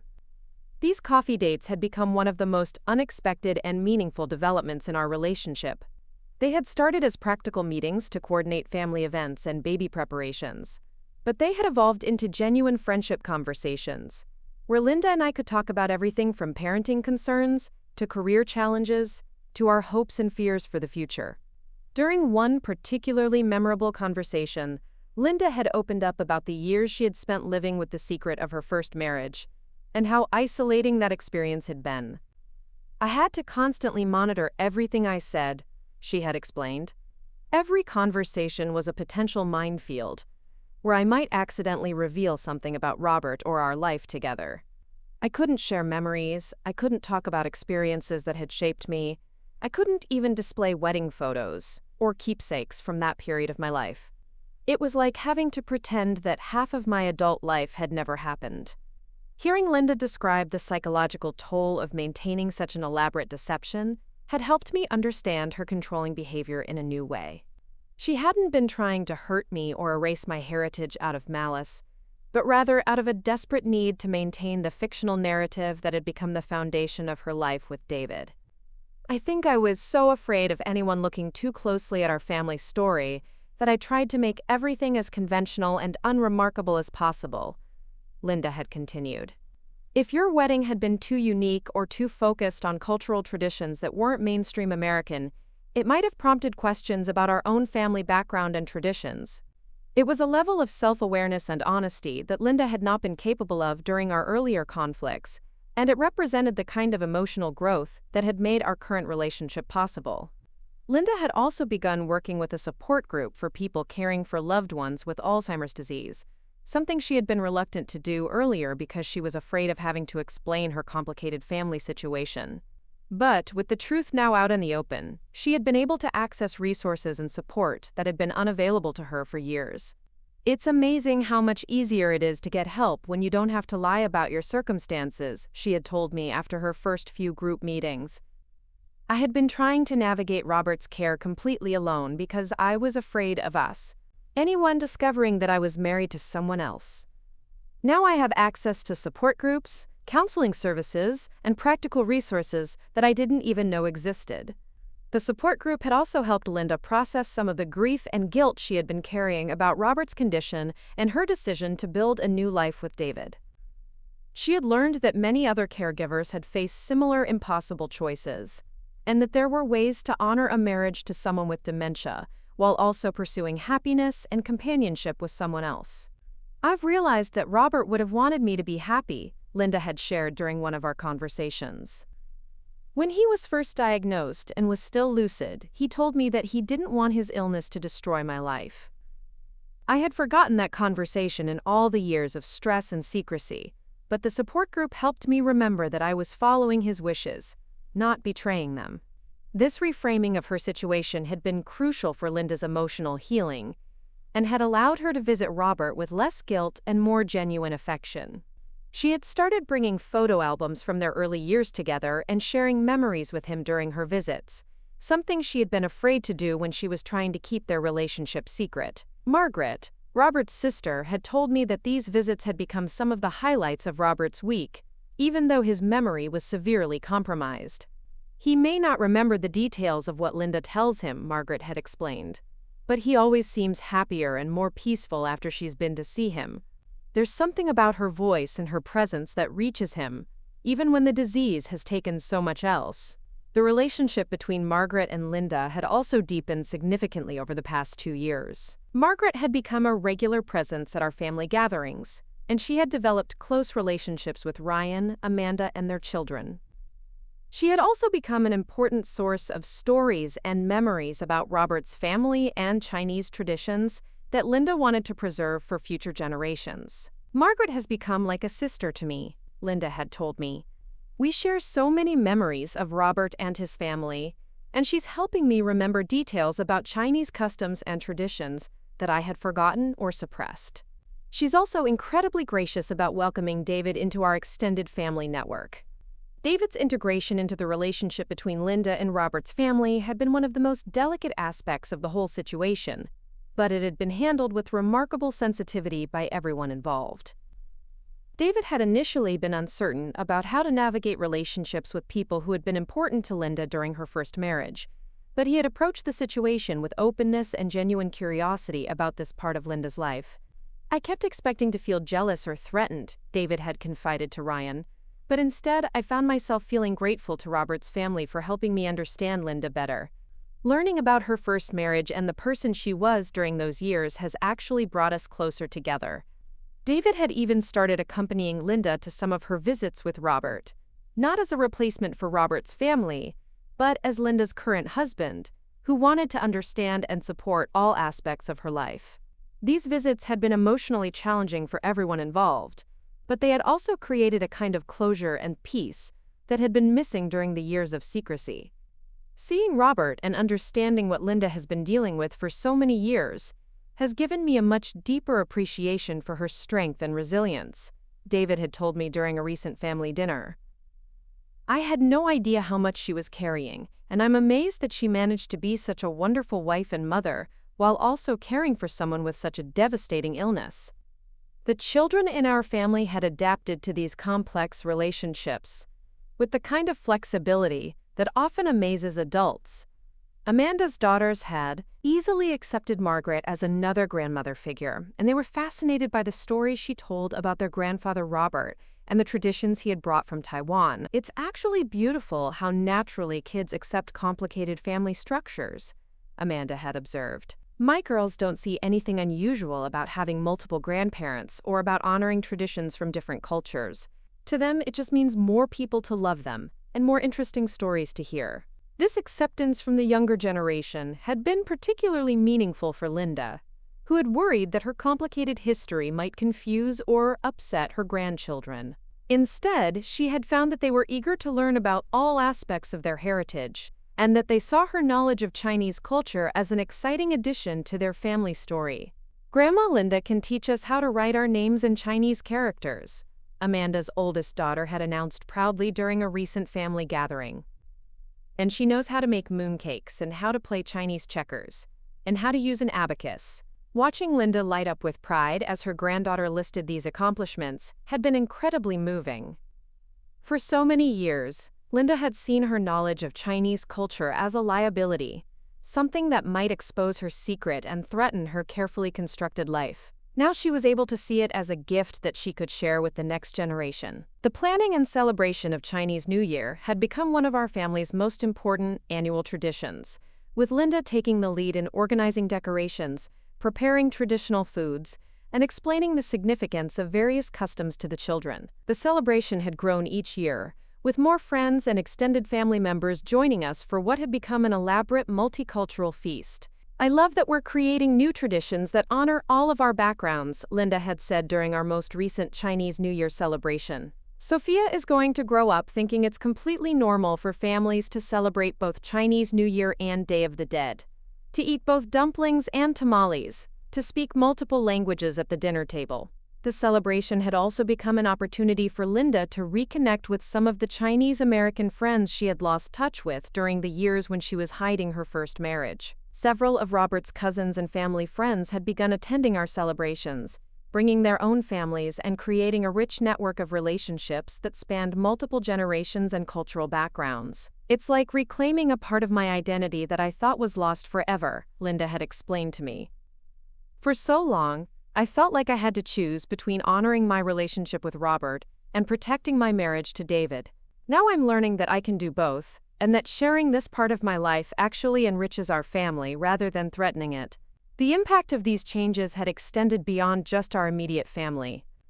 Linda had become something of a mentor to other women in her age group who were dealing with complicated family situations or who were struggling to balance multiple cultural identities within their families. I get calls from friends who are dealing with elderly parents with dementia or who are trying to navigate second marriages with grown children from previous relationships. Linda had told me, "My experience has taught me that secrets and shame usually create more problems than they solve, and that most family challenges can be worked through if everyone is committed to honesty and respect." Linda had even started volunteering with a local organization that provided support services to families dealing with Alzheimer's disease, drawing on her years of experience caring for Robert to help other caregivers navigate the practical and emotional challenges of the disease. "I spent so many years feeling isolated and ashamed about my situation," Linda had explained when she first started volunteering. "If I can help even one family avoid that kind of loneliness and secrecy, then maybe some good can come from all those difficult years." The transformation in Linda's relationship with my family had been equally remarkable. My father, who had initially been deeply skeptical of Linda's motives and concerned about her treatment of me, had become one of her most enthusiastic supporters and cultural exchange partners. "Your suegra has a curious mind and a generous heart," he had told me recently. "She makes mistakes like everyone else, but she learns from them and works to do better. That's all anyone can ask for." The friendship between Linda and my father had flourished around their shared love of cooking and their mutual desire to preserve family recipes and traditions for Sofia's generation. They had started collaborating on a family cookbook that would include recipes from all of our cultural backgrounds, complete with stories about the origins of each dish and the family members who had passed them down. "We want Sofia to grow up knowing how to make her great-grandmother Ruth's apple pie and her great-grandfather Chen's dumpling filling and her bisabuelo Roberto's pozole," Linda had explained during one of their cooking sessions. "Food is one of the most important ways we connect with our heritage." The cookbook project had expanded to include my Aunt Maria, Margaret, and several other family members who had contributed recipes and stories. It had become not just a collection of cooking instructions, but a comprehensive family history that captured the diverse cultural influences that had shaped our extended family. "This is going to be Sofia's inheritance," my Aunt Maria had said while we were testing recipes for the cookbook. "Not just the recipes, but the stories behind them, and the knowledge of where she comes from." The relationship between Linda and Aunt Maria had required more time and patience to develop, partly because Aunt Maria had been the most direct in her criticism of Linda's behavior during our wedding planning period. But Linda's consistent efforts to learn about Mexican culture and her genuine remorse for her earlier actions had gradually earned Aunt Maria's respect and friendship. "She's working hard to make amends," Aunt Maria had told me after Linda had spent an entire weekend learning how to make traditional Mexican Christmas cookies. "And she's not doing it for show or to make herself look good. She's doing it because she genuinely wants to understand and honor your family's traditions." This authenticity in Linda's efforts had been crucial for building trust with family members who had been hurt by her earlier behavior.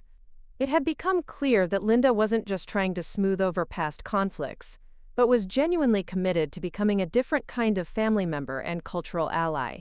The wedding dress that had started our entire conflict had taken on new symbolic meaning within our family. It now hung in Sofia's nursery, where Linda had helped me display it alongside photos of my mother and stories about her life and values. Linda had suggested creating a display that would help Sofia understand the importance of the dress and the woman who had worn it first. "Every little girl should know about the strong women who came before her," Linda had said while we were arranging the display. "Sofia needs to know about your mother's courage in building a new life in a new country, and about your grandmother's strength in preserving family traditions across generations." Linda had also added a small display about her own mother and grandmother, including the jade bracelet that had belonged to Robert's mother and some photos from her first wedding. The combination created a visual representation of the diverse heritage that Sofia would inherit from all sides of her family. "I want her to grow up seeing these different cultural influences as sources of strength rather than sources of confusion," Linda had explained. "She should know that she comes from a long line of women who were brave enough to honor their heritage while also building new lives and new traditions." The jade bracelet had become particularly meaningful within our family. representing the bridge between Linda's hidden past and her current role as Sofia's grandmother. Linda had begun wearing it regularly, no longer hiding this symbol of her connection to Chinese culture and her first marriage. I kept this bracelet locked away for 30 years because I was afraid of what it might reveal about my past, Linda had told me when she first started wearing it again. Now I wear it every day because I want Sofia to see it and ask questions about where it came from and what it represents. The bracelet had already sparked conversations with Amanda's children about different cultural traditions and the importance of honoring all aspects of family heritage. Linda had begun teaching them about the significance of jade in Chinese culture and the role of heirloom jewelry in preserving family connections across generations. As Sofia approached her first birthday, we began planning a celebration that would reflect all of the growth and healing that had taken place within our family over the past year. The party would include traditional elements from all of our cultural backgrounds, with Linda taking the lead in coordinating Chinese decorations and customs while working closely with my father and Aunt Maria to ensure that Mexican traditions were also prominently featured. I want this party to be a celebration not just of Sofia's first year, but of our family's journey toward understanding and acceptance, Linda had said during one of our planning meetings. We've all learned so much about ourselves and each other over the past 2 years. The planning process itself had become an opportunity for continued cultural exchange and learning. Linda had researched Chinese first birthday traditions and discovered customs that she wanted to incorporate, while also learning about Mexican birthday celebrations from my family members. In Chinese culture, the first birthday is especially significant because it represents the child's successful passage through the most vulnerable period of infancy, Linda had explained to the rest of the family. There are traditional ceremonies involving the selection of objects that are supposed to predict the child's future interests and talents. We had decided to combine these Chinese traditions with Mexican customs like the piñata and traditional birthday songs, creating a celebration that would be uniquely Sofia's while also honoring all of her cultural heritage.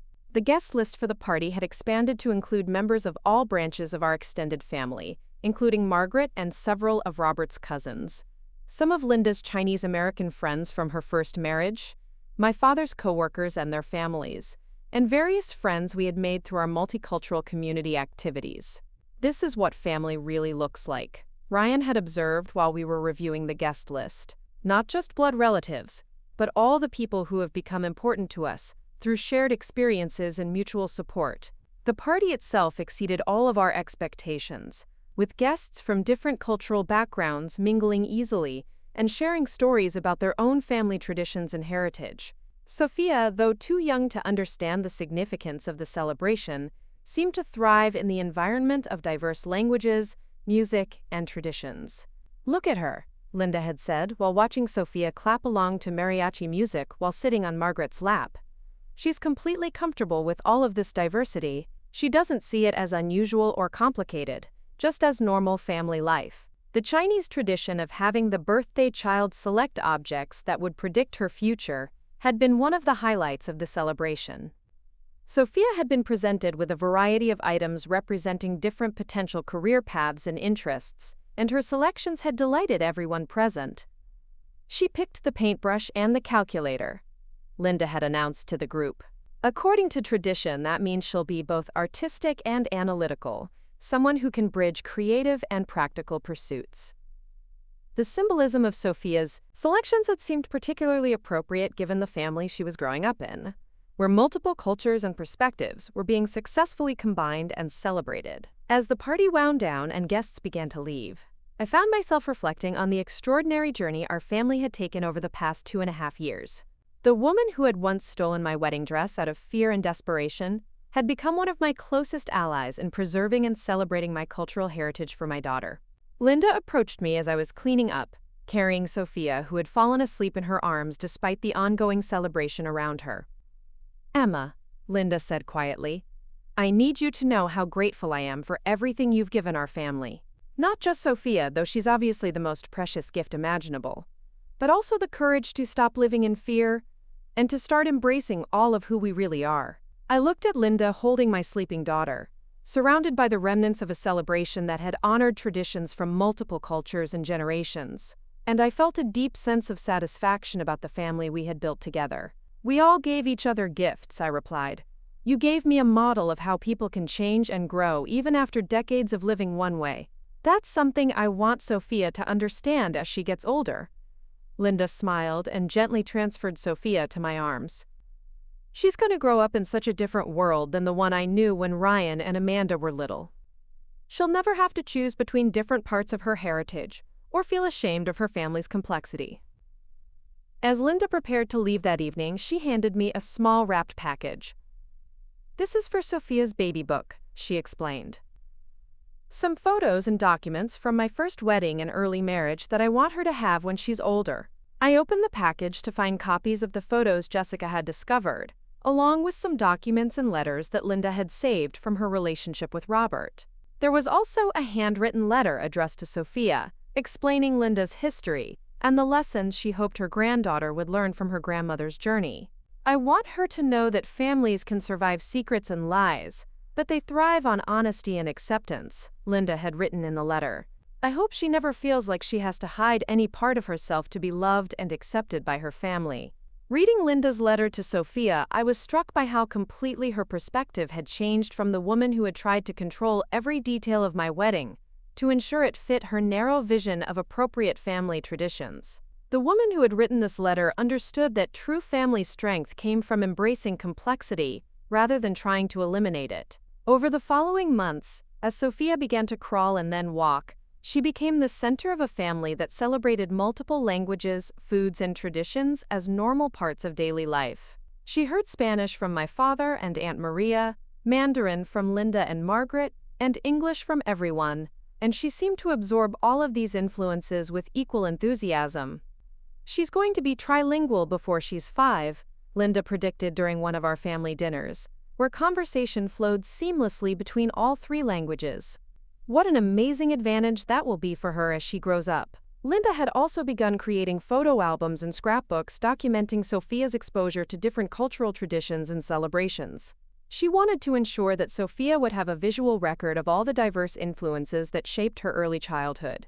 "I wish I had done this for Ryan and Amanda," Linda had confided to me while we were organizing photos from Sofia's first Chinese New Year celebration. "I was so focused on making everything look perfectly normal and American that I didn't document the richness of what our family could have been." The scrapbook project had evolved into a broader family history initiative, with Linda interviewing elderly relatives from all sides of the family to capture their own stories and memories before they were lost. She had become particularly passionate about preserving the immigration stories of my grandparents and Robert's parents, recognizing these narratives as important parts of Sofia's heritage.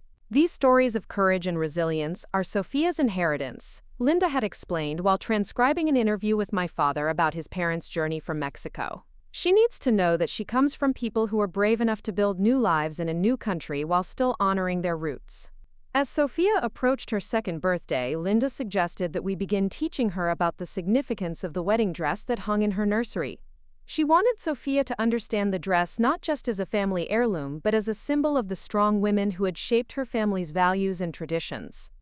"I think she's old enough to start learning simple stories about her great-grandmother Sofia and about the dress she wore when she married her great-grandfather," Linda had proposed. "We can make it age-appropriate but still meaningful." The idea of beginning Sofia's education about her family history and cultural heritage had appealed to all of us, and we had started incorporating these stories into her bedtime routine. Linda had been particularly thoughtful about including narratives from all branches of the family, ensuring that Sofia would grow up with an equal appreciation for all aspects of her diverse background. "Tonight we'll tell her about how her great-grandmother Chen came to America and learned English while raising 5 children, Linda might say. Or, let's tell her about how her great-grandfather Roberto started his business with just a toolbox and determination. These storytelling sessions had become some of my favorite moments of family life, watching Linda weave together narratives from our various cultural backgrounds into a coherent family story that celebrated difference as strength rather than division. As I reflected on our family's journey while watching Sofia play with toys that represented traditions from multiple cultures, I realized that the conflict that had begun with a stolen wedding dress had ultimately led to something much more valuable than I could have imagined. We had created a family that was stronger because of its complexity, not despite it. The dress still hung in Sofia's nursery, but it was no longer just my mother's wedding dress or even just a family heirloom.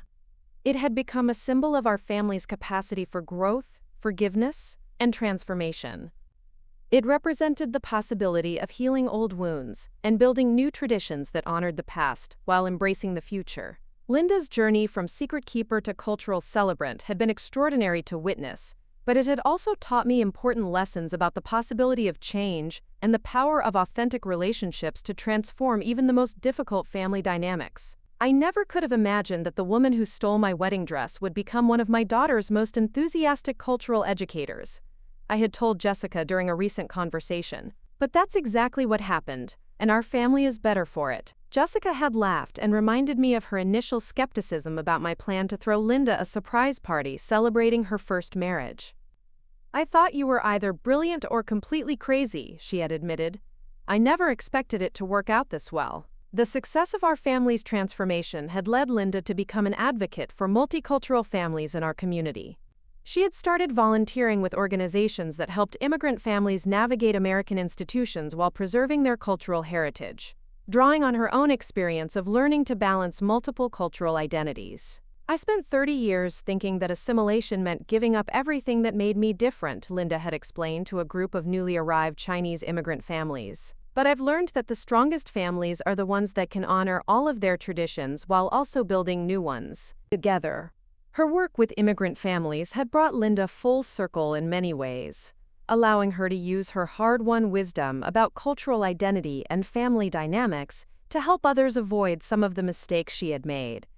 As Sofia's second birthday approached and we began planning another multicultural celebration, I found myself feeling grateful for the journey our family had taken together.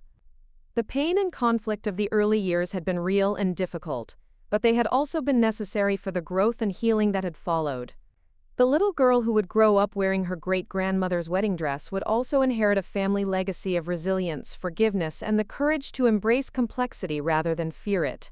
That seemed like the best possible outcome from a story that had begun with such pain and misunderstanding. Looking at Sofia playing happily while surrounded by the symbols and sounds of multiple cultures, I knew that she would grow up taking for granted the kind of multicultural acceptance and celebration that had taken our family years to achieve. And that, more than anything else, felt like the true victory. Up next, you've got 2 more standout stories right on your screen. If this one hit the mark, you won't want to pass these up. Just click and check them out.